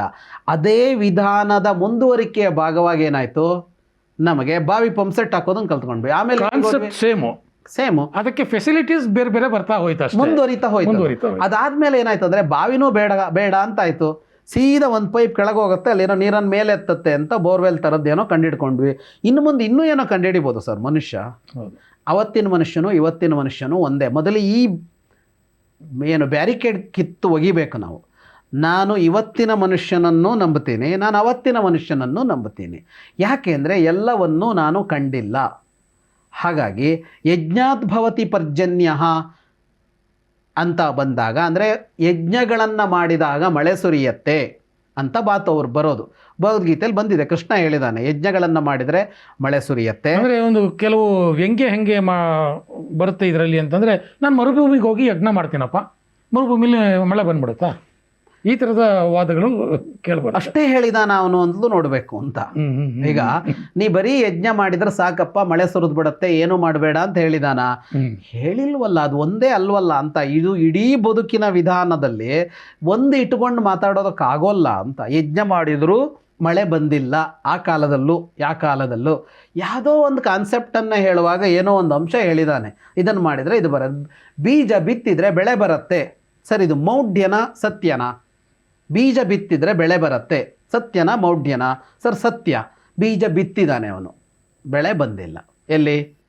ಬರಳುಗಾಡಲ್ಲಿ. ಓಕೆ. ನೀ ಹೇಳಿದೆಯಲ್ಲ ಈಗ ಎಲ್ಲಿ ಬಂತು ಅಂತ ಅಂದರೆ ಏನು ಹೇಳಬೇಕು ಸರ್ ಇದಕ್ಕೆ? ಭ್ರಮೆ ಹುಟ್ಟಿಸೋ ಮಾತುಗಳು ಅಷ್ಟೇ ಇದು. ಸರ್ ಬೀಜ ಬಿತ್ತಿದರೆ ಬೆಳೆ ಬರುತ್ತೆ ಅನ್ನೋದು ಸತ್ಯ. ಬೀಜ ಬಿತ್ತಿದರೆ ಮಾತ್ರ ಬೆಳೆ ಬರುತ್ತೆ ಅಂತಲ್ಲ. ಬೀಜ ಬಿತ್ತಿದ್ಮೇಲೆ ಮತ್ತೆ ನಾವು ಮಾಡಬೇಕಲ್ವಾ? ಏನು ಬೇಕು? ಮಣ್ಣಿಗೆ ಬೆಳೆಸುವ ಗುಣ ಬೇಕು. ಅದು ಮರುಭೂಮಿಯ ಮಣ್ಣಿನಲ್ಲಿ ಇಲ್ಲ ಅಲ್ವಾ? ಆಯಿತು, ಒಳ್ಳೆ ಜಾಗದಲ್ಲೇ ಬೀಜ ಬಿತ್ತಿದ್ವಿ, ಗಿಡ ಹುಟ್ಟೇ ಬಿಡ್ತಾ? ಬೀಜಕ್ಕೆ ಬೆಳೆಯುವ ಶಕ್ತಿ ಒಂದು ಬೇಕಲ್ವಾ? ಮಣ್ಣಿಗೂ ಗುಣ ಇದೆ, ಬೀಜಕ್ಕೂ ಬೆಳೆಯುವ ಶಕ್ತಿ ಇದೆ. ಕಾಲ ಕಾಲಕ್ಕೆ ಬೇಕಾದ ನೀರು ಒದಗಿಸಬೇಕು, ಪೌಷ್ಟಿಕಾಂಶಗಳನ್ನು ಒದಗಿಸಬೇಕು, ಸೂರ್ಯಕಿರಣಗಳು ಎಷ್ಟು ಬೇಕೋ ಅಷ್ಟೇ ಬೇಕು. ಎಷ್ಟೆಲ್ಲ ಇದೆ ಸರ್ ಬೆಳೆ ಬರಬೇಕು. ಒಂದು ಗಿಡ, ಒಂದು ಬಿತ್ತಿದ ಬೀಜ ಬೆಳಿಬೇಕು ಅಂತಂದಾಗ 10 ಇದೆ. ಒಂದು ಹೇಳುವಾಗ ಏನು ಹೇಳ್ತೀವಿ ಅಂದರೆ, ನೀರು ಕೊಟ್ಟರೆ ಗಿಡ ಬೆಳೆಯತ್ತೆ, ಇದಿಷ್ಟೇ ಸತ್ಯ ಅಲ್ಲ ಅಂತ. ಬರೀ ನೀರು ಕೊಟ್ಟರೆ ಮಾತ್ರ ಗಿಡ ಬೆಳೆಯುತ್ತೆ ಅನ್ನೋದು ಸತ್ಯ ಅಲ್ವಲ್ಲ? ಆದರೆ ಆ ಮಾತು ಸುಳ್ಳ. ಹಾಗಿದ್ರೆ ನೀರು ಕೊಟ್ಟರೆ ಗಿಡ ಬೆಳೆಯುತ್ತೆ, ಬೀಜ ಬಿತ್ತಿದರೆ ಗಿಡ ಬೆಳೆಯುತ್ತೆ, ಸೂರ್ಯಕಿರಣಗಳು ಸಿಕ್ಕಿದರೆ ಗಿಡ ಬೆಳೆಯುತ್ತೆ, ಮಳೆ ಬಂದರೆ ಗಿಡ ಬೆಳೆಯುತ್ತೆ, ಇವೆಲ್ಲವೂ ಸತ್ಯಗಳೇ, ಆಂಶಿಕ ಸತ್ಯಗಳು ಸರ್. ಒಂದು ಬೀಜ ಬೆಳೆದು ಅದು ಒಂದು ಗಿಡವೋ ಬರವೋ ಆಗಬೇಕು ಅಂದರೆ 1000 ಸತ್ಯಗಳು ಸೇರಿಕೊಂಡಿವೆ. ಇದರಲ್ಲಿರುವ 1000ವೂ ಸತ್ಯ. ಆದರೆ ಒಂದು ಸತ್ಯವನ್ನು ಅಪ್ಲೈ ಮಾಡ್ಕೊಂಡು ನೋಡಿ, ಅಲ್ಲಿ ಅಪ್ಲೈ ಆಗಲಿಲ್ವಲ್ಲ, ಇದು ಸುಳ್ಳು ಅಂತ ಅಂದರೆ ಇದರಂಥ ಅವೈಜ್ಞಾನಿಕ ನಿಲುವೇ ಒಂದಿಲ್ಲ. ಯಜ್ಞಾದ್ಭವತಿ ಪರ್ಜನ್ಯ ಅಂತ ಹೇಳುವಾಗ ವ್ಯಾಪಕವಾದ ಅರ್ಥ ಹೇಳಿದ್ದಾನೆ. ಅವನಲ್ಲಿ ಯಜ್ಞ ಅನ್ನೋದನ್ನು ಬರೀ ಅಗ್ನಿಗೆ ಆಹುತಿ ಹಾಕುವ ಅಷ್ಟನ್ನೇ ಹೇಳಿಲ್ಲ. ಧ್ಯಾನ ಯಜ್ಞ, ತಪೋಯಜ್ಞ, ಸ್ವಾಧ್ಯಾಯ ಜ್ಞಾನ ಯಜ್ಞಾಷ್ಟ. ಯಜ್ಞ ಅನ್ನೋದಕ್ಕೆ ಎಷ್ಟು ಕಲ್ಪನೆ ಕೊಡ್ತಾನೆ. ಆಧುನಿಕ ಆಡಳಿತದಲ್ಲಿ ನಾವು ಕಡತ ಯಜ್ಞ ಅಂತೀವಿ ಸರ್. ಯಜ್ಞ ಅನ್ನೋದು ವಿಧಾನಸೌಧದಲ್ಲಿ ಈ ಪದ ಬಳಕೆ ಇದೆ, ಕಡತ ಯಜ್ಞ. ಸರ್ ಸ್ವಾಧ್ಯಾಯ ಯಜ್ಞ ಅಂತ ಕರೆದ್ರೆ ಅಧ್ಯಯನ ಮಾಡೋದು ಯಜ್ಞ ಅಂತ ಹೇಳ್ತಾನೆ. ವಿದ್ಯಾಭ್ಯಾಸ ಮಾಡು, ಅರಿವನ್ನು ಸಂಪಾದಿಸಿಕೋ. ಗೀತೆಯಲ್ಲೇ ಯಜ್ಞಕ್ಕೆ ಕೊಟ್ಟಿರುವ ವ್ಯಾಖ್ಯಾನಗಳು ಇವ್ರು ಏನೋ ಅರ್ಥ ಮಾಡ್ಕೊಂಡ್ಬಿಟ್ರೆ, ಅದನ್ನು ಯಾವುದೋ ಒಂದಕ್ಕೆ ಸೀಮಿತ ಮಾಡ್ಕೊಂಡ್ಬಿಟ್ರೆ, ಹಾಗೆ ಅಷ್ಟೇ ಅರ್ಥಕ್ಕೆ ಅಲ್ಲ ಅದು ಯಜ್ಞಾದ್ಭವತಿ ಪರ್ಜನ್ಯ ಅನ್ನುವ ವಿಷಯಕ್ಕೆ. ಜಾತಸ್ಯ ಹಿ ಧ್ರುವ ಮೃತ್ಯು ಧ್ರುವಂ ಜನ್ಮ ಮೃತಸ್ಯ ಚ. ಇನ್ನೊಂದು, ಹುಟ್ಟಿದವ ಸಾಯ್ತಾನೆ, ಕಂಡ ಸತ್ಯ. ಕಂಡಿದ್ದೀವಿ, ಹುಟ್ಟಿದವರೆಲ್ಲ ಸತ್ತಿದ್ದಾರೆ, ಯಾರು ಉಳ್ಕೊಂಡಿಲ್ಲ. ಇದು ನಮ್ಮೆಲ್ಲರಿಗೂ ಅನುಭವದಲ್ಲಿರೋ ಸತ್ಯ. ಇದಕ್ಕೆ ವಿಜ್ಞಾನವೂ ಬೇಡ, ಋಷಿ ಮಾತು ಬೇಡ. ಸತ್ತವನೇನಾಗ್ತಾನೆ ಅಂತ ಅನ್ನೋ ವಿಷಯ ಇದೆಯಲ್ಲ ಸರ್, ಅದಕ್ಕೆ ವಿಜ್ಞಾನವೂ ಕೆಲಸ ಮಾಡಬೇಕು, ಋಷಿ ಮಾತು ಬೇಕು. ವಿಜ್ಞಾನ ಸತ್ತವನೇನಾಗ್ತಾನೆ ಅಂತ ಕಂಡುಹಿಡಿಬೇಕಿದೆ ಸರ್, ಕಂಡುಹಿಡಿಯತ್ತೆ. ಮನುಷ್ಯ ಈಗ ಬದುಕಿರೋದ್ರ ಬಗ್ಗೆ ಕಂಡುಹಿಡಿತಾ ಇದ್ದಾನೆ, ನಾಳೆ ಇವನು ಹೀಗೆ ಮುಂದುವರಿತಾನೆ. ವಿಜ್ಞಾನ ಮುಂದುವರಿಲೇಬೇಕು ಸರ್. ಒಂದು ದಿನ ವಿಜ್ಞಾನ ಮತ್ತು ಅಧ್ಯಾತ್ಮಗಳು ಸಂಧಿಸ್ತವೆ ಸರ್. ಅದು ಎಷ್ಟು ಕಾಲಕ್ಕೆ ಆದಮೇಲಾದರೂ ಆಗ್ಬೋದು, ಅದನ್ನು ನೋಡೋದಕ್ಕೆ ನಾವು ನೀವುಗಳೆಲ್ಲ ಇಲ್ಲದೆ ಹೋಗ್ಬೋದು. ಋಷಿ ಅವತ್ತು ಕಂಡಿಡ್ದ ಅದನ್ನು. ಸತ್ತ ಮೇಲಿನ ಬದುಕಿದೆ ಅಂತ ಹೇಳ್ದ ಅವನು. ಆ ಸತ್ತ ಮೇಲಿನ ಬದುಕಲ್ಲಿ ಏನು ಅಂದರೆ, ಸತ್ತ ಮೇಲೆ ಮತ್ತೆ ಹುಟ್ಟಿ ಬರೋದಕ್ಕೂ ಸಾಧ್ಯ ಆಗತ್ತೆ, ಹುಟ್ಟಿ ಬರದೇ ಇರೋದಕ್ಕೂ ಸಾಧ್ಯ ಆಗತ್ತೆ ಅಂತ ಗೀತೆ ಹೇಳುತ್ತೆ. ಹುಟ್ಟಬಹುದು ಅವನು. ಕರ್ಮ ಅನ್ನೋದು ಅವನಿಗೆ ಅಂಟಿಕೊಂಡಿದ್ರೆ ಹುಟ್ಟಿ ಬರ್ತಾನೆ, ಕರ್ಮ ಲೇಪ ಇಲ್ಲದೆ ಇದ್ದರೆ ಮೋಕ್ಷಕ್ಕೆ ಹೋಗ್ತಾನೆ ಅಂತ ಭಗವದ್ಗೀತೆ ಹೇಳುತ್ತೆ. ಇಷ್ಟೇ ಅಲ್ಲ, ಇನ್ನೂ ವಿವರ ಕೊಡುತ್ತೆ ಅದು. ಅಂದರೆ ಹುಟ್ಟಿದ ಅನಂತರ, ಸಾವಿನ ಅನಂತರದ ಬದುಕಿದೆ ಅಂತ ಹೇಳ್ತಾ ಇದೆ ಅದು. ನಂಬಬೇಕು, ಏನೂ ಮಾಡೋಕ್ಕಾಗಲ್ಲ. ಯಾಕೆಂದರೆ ನಾವು ಅದನ್ನು ಮಾತಾಡದೆ ನಾನು. ಕಂಡಷ್ಟೇ ಸತ್ಯ ಅಲ್ಲ, ಕಾಣದ ಸತ್ಯಗಳು ಬೇಕಷ್ಟಿವೆ. ಮನುಷ್ಯ ಎಲ್ಲವನ್ನು ಕಂಡುಕೊಂಡಿಲ್ಲ. ಹಾಗಾಗಿ ಮನುಷ್ಯ ಕಂಡುಕೊಳ್ಳುವವರೆಗೆ, ಕಂಡು ಮುಗೀತು ಅಂತ ಆಗುವವರೆಗೆ ಹಿಂದಿನ ಮನುಷ್ಯ ಕಂಡು ಹಿಡಿದಿದ್ದೆಲ್ಲ ತಪ್ಪು ಅಂತ ಸಾರಾಸಗಾಟಾಗಿ ಕಿತ್ತು ಹಾಕೋಕ್ಕಾಗೋಲ್ಲ. ಆದರೆ ಹಿಂದಿನ ಮನುಷ್ಯ ಹೇಳಿದ್ದು ಯಾವುದೋ ಒಂದು ಜೀವ ವಿರೋಧಿಯಾದರೆ, ಇವತ್ತಿನ ಬದುಕಿಗೇ ಅದು ಕಷ್ಟವನ್ನು ತಂದು ಕೊಡುತ್ತೆ ಅಂತಾದರೆ ನಿರಾಕರಿಸೋಣ ಅದನ್ನ. ಇದೇನೂ ಇಲ್ಲ ಸರ್. ಯಾರೋ ದೇವರನ್ನು ನಂಬುತ್ತಾನೆ ಸರ್, ನಿನಗೇನಯ್ಯ ಸಮಸ್ಯೆ? ಅವನ ನಂಬಿಕೆ ಅದು. ಆದರೆ ದೇವರನ್ನು ನಂಬುವ ಕ್ರಿಯೆ ಅನ್ನೋದು ಸಾಮಾಜಿಕವಾಗಿ ಏನೋ ತೊಡಕುಗಳಿಗೆ ಕಾರಣ ಆಗತ್ತೆ ಅಂದರೆ ಆ ವಿಧಾನಗಳನ್ನು ಬದಲಾಯಿಸೋಣ. ದೇವರನ್ನು ನಾನು ನಂಬಿದ್ದೀನಿ, ನನ್ನನ್ನು ಒಬ್ಬ ಮನುಷ್ಯ ಪ್ರೀತಿಸ್ತಾನೆ ಅಂತ ನಾನು ನಂಬಿದ್ದೀನಿ ಸರ್. ಅವನು ಪ್ರೀತಿಸಬಹುದು, ಪ್ರೀತಿಸದೇ ಇರಬಹುದು. ಕರೆಕ್ಟ್. ನನ್ನ ನಂಬಿಕೆ ನನಗೆ ಸಮಸ್ಯೆ ಉಂಟು ಮಾಡೋವರಿಗೂ ಏನೂ ತೊಂದರೆ ಇಲ್ಲ. ಈಗ ಅವನು ಪ್ರೀತಿಸಿದಾನೆ ಅಂತ ಅಂದ್ಕೊಂಡು ಖುಷಿಯಾಗಿದ್ದೀನಿ ನಾನು. ಅವನು ಪ್ರೀತಿಸಿದ್ರಿಂದಾಗಿ ನನಗೇನೋ ಆಗಬೇಕಾಗಿತ್ತು, ಆಗದೇ ಇದ್ದರೂ ಸಮಸ್ಯೆ ಅಲ್ಲ. ಆದರೆ ನಾನು ನನ್ನ ಈ ನಂಬಿಕೆ ನನಗೆ ಕೆಡುಕು ಉಂಟು ಮಾಡಿದ್ರೆ ಆ ನನ್ನ ನಂಬಿಕೆ ಸಮಸ್ಯೆ. ನನಗೇನೂ ಸಮಸ್ಯೆ ಉಂಟು ಮಾಡಿಲ್ಲ, ಈ ನಂಬಿಕೆಯಿಂದ ನನಗೇನು ಸಮಸ್ಯೆ ಇದೆ? ಹಾಗೆ ನೀವು ನಂಬುವ ಕ್ರಿಯೆ ಅಂತ ಇದೆಯಲ್ಲ, ಅದನ್ನೆಲ್ಲ ಕಿತ್ತಾಕಬೇಕಾಗಿಲ್ಲ ಜಗತ್ತಲ್ಲಿ. ಕಿತ್ತಾಕಿದರೆ ಬದುಕೋಕ್ಕಾಗಲ್ಲ ಸರ್. ನಾನು ಮನೆಗೆ ಹೋಗಬೇಕು ಸರ್, ನಾನು ಈಗ ಟ್ಯಾಕ್ಸಿ ಬುಕ್ ಮಾಡ್ತೀನಿ, ನಂಬಿದ್ದೀನಿ ಸರ್ ಅವನಿಗೆ ಡ್ರೈವಿಂಗ್ ಬರುತ್ತೆ ಅಂತ. ನಾನು ಅವನು ಡ್ರೈವಿಂಗ್ ಲೈಸೆನ್ಸ್ ಚೆಕ್ ಮಾಡ್ದ, ಲೈಸೆನ್ಸ್ ಮಾತ್ರ ಚೆಕ್ ಮಾಡಿದ್ರೆ ಸಾಕ, ಅವನಿಗೆ ಓಡ್ಸೋಕ್ಕೆ ಬರುತ್ತಾ ಅಂತ ಚೆಕ್ ಮಾಡಲಾ? ಹೌದು. ಅವನ ಗಾಡೀಲಿ ಪೆಟ್ರೋಲ್ ಇದೆ ಅಂತ ನಾನು ಹೋಗಿ ಕೈ ಹಾಕಿ ನೋಡ್ಲಾ? ಅವನ ಇಂಜಿನ್ ಸರಿ ಇದೆ ಅಂತ ನೋಡಲ್ಲ, ಯಾವುದ್ರ ಮೇಲೆ ನಡೀತಿದೆ ಸರ್? ನಂಬಿಕೆ ಮೇಲೆ ನಡೀತಾ ಇದೆ. ನಂಬಿಕೆ ಫುಲ್ ಎಲ್ಲ ಸಲನೂ ಕೆಲಸ ಮಾಡತ್ತಾ? ಅವನೋಗಿ ಗುದ್ದಬೋದು, ಅವನಿಗೆ ಡ್ರೈವಿಂಗ್ ಲೈಸೆನ್ಸೇ ಇಲ್ಲದೆ ಇರ್ಬೋದು, ನಿನ್ನೆ ಬಾಂಗ್ಲಾದಿಂದ ಇಲ್ಲಿ ಬಂದು ಕೂತ್ಕೊಂಡಿರ್ಬೋದು, ಯಾರಿಗೆ ಗೊತ್ತು ಸರ್? ಹೌದು. ಅವನ ಎಂಜಿನ್ ಖರಾಬ್ ಆಗಿರ್ಬೋದು. ನಂಬಿಕೆ ಅನ್ನೋದು ಸತ್ಯವೇ ಆಗದೆ ಹೋಗಬಹುದು, ಆದರೆ ನಂಬದೇ ಬದುಕೋದಕ್ಕಾಗೋದಿಲ್ಲ. ಜೀವಲೋಕಕ್ಕೆ, ಸಮೂಹಕ್ಕೆ ವಿರುದ್ಧವಾಗಿಲ್ಲದ ಪ್ರಾಚೀನ ಮನುಷ್ಯನ, ನಾನು ಸನಾತನದ್ದು ಅಂತ ಕೂಡ ಹೇಳೋಲ್ಲ, ಜಗತ್ತಿನ ಎಲ್ಲಿ ಬೇಕಿದ್ರೂ ಹುಟ್ಕೊಳ್ಳಿ ಸರ್, ಪ್ರಾಚೀನ ಮನುಷ್ಯನ ಯೋಚನೆಗಳನ್ನು, ವಿಧಾನಗಳನ್ನು ನಾವು ಅನುಸರಿಸೋದಕ್ಕೆ ಯಾವ ಸಮಸ್ಯೆಯೂ ಇಲ್ಲ. ಸಮಸ್ಯೆ ಅಂತ ಕಂಡಾಗ ಬದಲಿಸಿಕೊಳ್ಳೋಣ. ಅಲ್ಲಿ ತನಕ ನಂಬೋಣ. ನೀವು ಏನು ಸಮಸ್ಯೆ ಇದೆ ಅದರಲ್ಲಿ? ಏನೂ ಇಲ್ಲ ಅದರಲ್ಲಿ. ಈಗ ದೇವರು ಇದ್ದಾನೋ ಇಲ್ವೋ ಅನ್ನೋ ನಂಬಿಕೆನೇ ಇವತ್ತಿನವರೆಗೂ ನಡೀತಾ ಇದೆ. ವಿಜ್ಞಾನಿಗಳನ್ನು ಕಾಡ್ತಾ ಇದೆ. ಭೌತ ವಿಜ್ಞಾನಿಗಳು ಸಹ ಈಗಲೂ ಪ್ರಯೋಗಗಳನ್ನು ಮಾಡ್ತಾನೆ ಇದ್ದಾರೆ. ಅಂತಿಮವಾಗಿ ಏನು, ಅಣು ಪರಮಾಣು ಎಲ್ಲ ಆಯ್ತು, ಅದನ್ನು ಹೊಡೆದಾಯ್ತು, ಕೊನೆಗೆ ಏನೋ ಒಂದು ಇದೆಯಲ್ಲ, ಅದೇನದು? ಆ ಪ್ರಯೋಗಗಳು ವಿಜ್ಞಾನದಲ್ಲೂ ನಡೀತಾ ಇರಲಿ. ಅದು ಅಷ್ಟ ತನಕ ನಾವೇನು ನಂಬಿಕೆಗೆ ಏನು ಸಮಸ್ಯೆ ಇಲ್ಲ. ಇಸ್ರೋದವರು ಅದಕ್ಕೆ ಪೂಜೆ ಮಾಡಿಸ್ಬಿಟ್ರು ದೇವಸ್ಥಾನಕ್ಕೆ ಹೋಗಿ ಅಂದ್ರೆ ಏನು ಸಮಸ್ಯೆ ಆಗಿಲ್ಲ ಅದರಲ್ಲಿ. ಹೌದು. ಈಗ ವೆಂಕಟರಮಣನಿಗೆ ಪೂಜೆ ಮಾಡಿಸಿದ್ರೆ ಸಾಕು, ಅಲ್ಲೇನೂ ಮಾಡೋದು ಬೇಡ ಅಂತ ಯಾವ್ದಾದ್ರು ವಿಜ್ಞಾನಿ ಹೇಳ್ದನ? ಅವನು ಅಷ್ಟು ಶ್ರಮ ಹಾಕಿದ್ದಾನೆ, ಅವನಿಗೆ ಗೊತ್ತು ಇದನ್ನು ಮೀರಿ ಅದು ವಿಫಲ ಆಗತ್ತೆ, ಯಾಕೆ ಅಂತ ಗೊತ್ತಾಗಿಲ್ಲ ಅಂತಂದಾಗ ಒಂದು ನಂಬಿಕೆ, ಅದನ್ನು ಮಾಡ್ದ ಅವನು. ಏನೂ ಅಪಾಯ ಇಲ್ಲ ಅದರಲ್ಲಿ, ಸಮಸ್ಯೆ ಇಲ್ಲ. ನಿರಪಾಯವಾದ ವಿಷಯಗಳನ್ನು ಯಾಕೆ ಕೆದಕಿ ಈ ಕೆಲಸಗಳು ಮಾಡ್ತಾರೆ? ಇದರಿಂದ ಯಾರಿಗೂ ಉಪಯೋಗ ಇಲ್ಲ. ಆದ್ದರಿಂದ ಅವುಗಳನ್ನು ನಂಬ್ಕೊಂಡು ಹೋಗೋಣ. ಒಂದು ದಿನ ವಿಜ್ಞಾನ ಇದನ್ನು ಸಾಧಿಸಿದಾಗ ಒಪ್ಪೋಣ. ಆಯಿತು, ಅಂತಿಮ ಮನುಷ್ಯ ಇನ್ನು ಹೋಗ್ತಾ ಇದೆಲ್ಲ ಸುಳ್ಳು ಅಂತ ನಿರೂಪಿಸಿದ ದಿನ. ಇವತ್ತು ದೇವರನ್ನು ಸುಳ್ಳು ಅಂತ ಯಾರೂ ನಿರೂಪಿಸಿಲ್ಲ, ಸತ್ಯ ಅಂತಲೂ ನಿರೂಪಿಸಿಲ್ಲ ಅಂತ ನೀವು ಹೇಳ್ತಾ ಇದ್ದೀರಿ. ಹಾಗಾಗಿ ಅದು ಮತ್ತೆ 50-50 ಉಳ್ಕೊಳ್ತು. ದೇವರಿಲ್ಲ ಅಂತ ವಿಜ್ಞಾನಿ ನಿರೂಪಿಸಿದ ದಿನ ನಾವು ಬಿಟ್ಟು ಬಿಡೋಣ. ಅಷ್ಟೊತ್ತು ತನಕ ನೀವೇನು ಮಾತಾಡಬೇಡಿ. ಅವ್ನು ನಂಬ್ಕೋತಾನೆ, ಅವನು ಏನು ಬೇಕಿದ್ರೂ ಮಾಡ್ಕೋತಾನೆ. ಅದರ ಅರ್ಥ ದೇವರ ಹೆಸರಿನಲ್ಲಿ, ಧರ್ಮದ ಹೆಸರಿನಲ್ಲಿ ನಡೀತಾ ಇರೋದನ್ನೆಲ್ಲ ಒಪ್ಪಿ ಅಂತಲೂ ಅಲ್ಲ. ಅಲ್ಲಿ ಮೋಸ ನಡೀತಾ ಇದ್ದರೆ, ಅಲ್ಲಿ ವಂಚನೆ ನಡೀತಾ ಇದ್ದರೆ, ಅದನ್ನಿಟ್ಟುಕೊಂಡೇ ಇನ್ನೊಂದು ಜೀವಹದ ಹತ್ಯೆಯಂಥ ಕೆಲಸಗಳು ನಡೀತಾ ಇದ್ದರೆ, ಯಾವುದೋ ಒಂದು ಸಮೂಹಕ್ಕೆ ಇನ್ನೇನು ಮಾಡುವಂಥ ಕ್ರಿಯೆಗಳು ದೇವರು ಧರ್ಮ ಅನ್ನುವ ಹೆಸರಲ್ಲಿ ನಡೀತಾ ಇದ್ದರೆ ತಿದ್ದಬೇಕು ಸರ್. ನಾವಿಲ್ಲಿ ಕೂತ್ಕೊಂಡು ಯಾಕೆ ಮಾತಾಡ್ತೀವಿ ಅಂದರೆ ಇದು ಧರ್ಮ ಅಲ್ಲ, ಇದು ಧರ್ಮ, ಇದು ಸರಿಯಲ್ಲ ಅಂತಲೇ ಮಾತಾಡ್ಕೊಂಡು ಹೋಗೋದಲ್ವಾ. ಹಾಗಾಗಿ ಅದನ್ನು ಹೊರತುಪಡಿಸಿದ್ದ ವಿಷಯದಲ್ಲಿ ನಂಬಿಕೆಗೆ ಬೆಲೆ ಇದೆ. ಇನ್ನು ಮೂರನೇ ಪ್ರಶ್ನೆ ಬಂದಿದ್ದೇನೆಂದರೆ, ಶೃಣುಯಾದಪಿ ನರಹ ಅಂತ.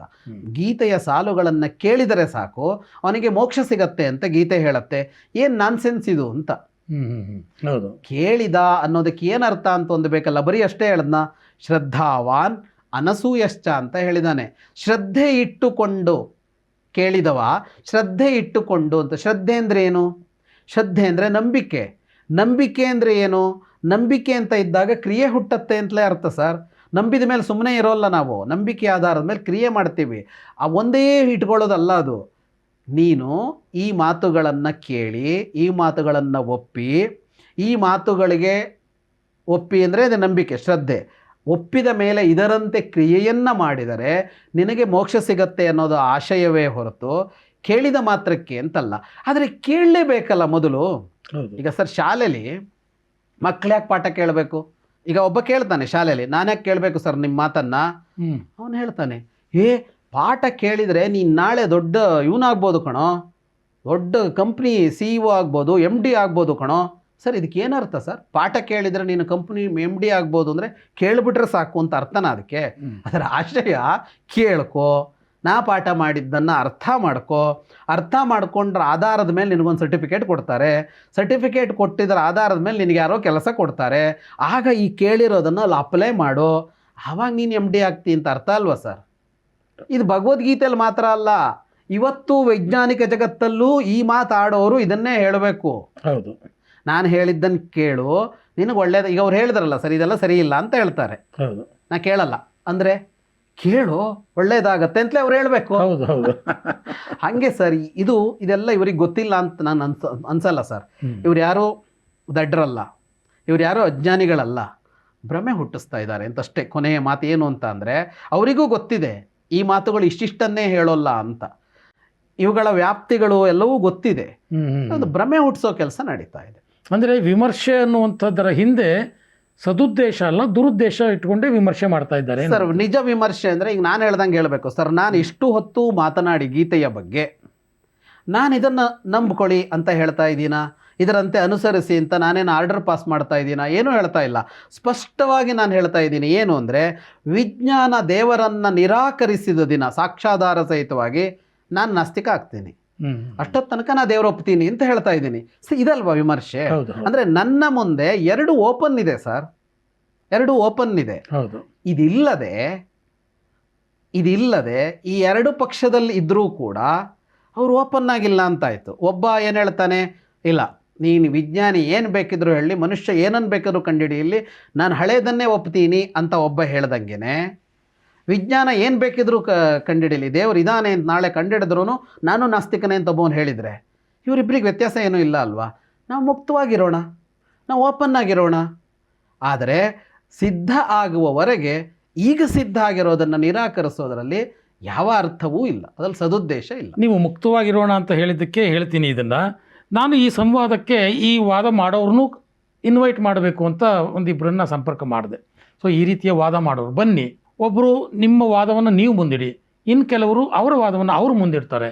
ಒಂದು ಸಂವಾದದ ಮುಖಾಂತರ ಹೊಸದೊಂದು ಏನಾದರೂ ಗೋಚರಿಸ್ಬೋದು ನಮ್ಮ ವೀಕ್ಷಕರಿಗೆ.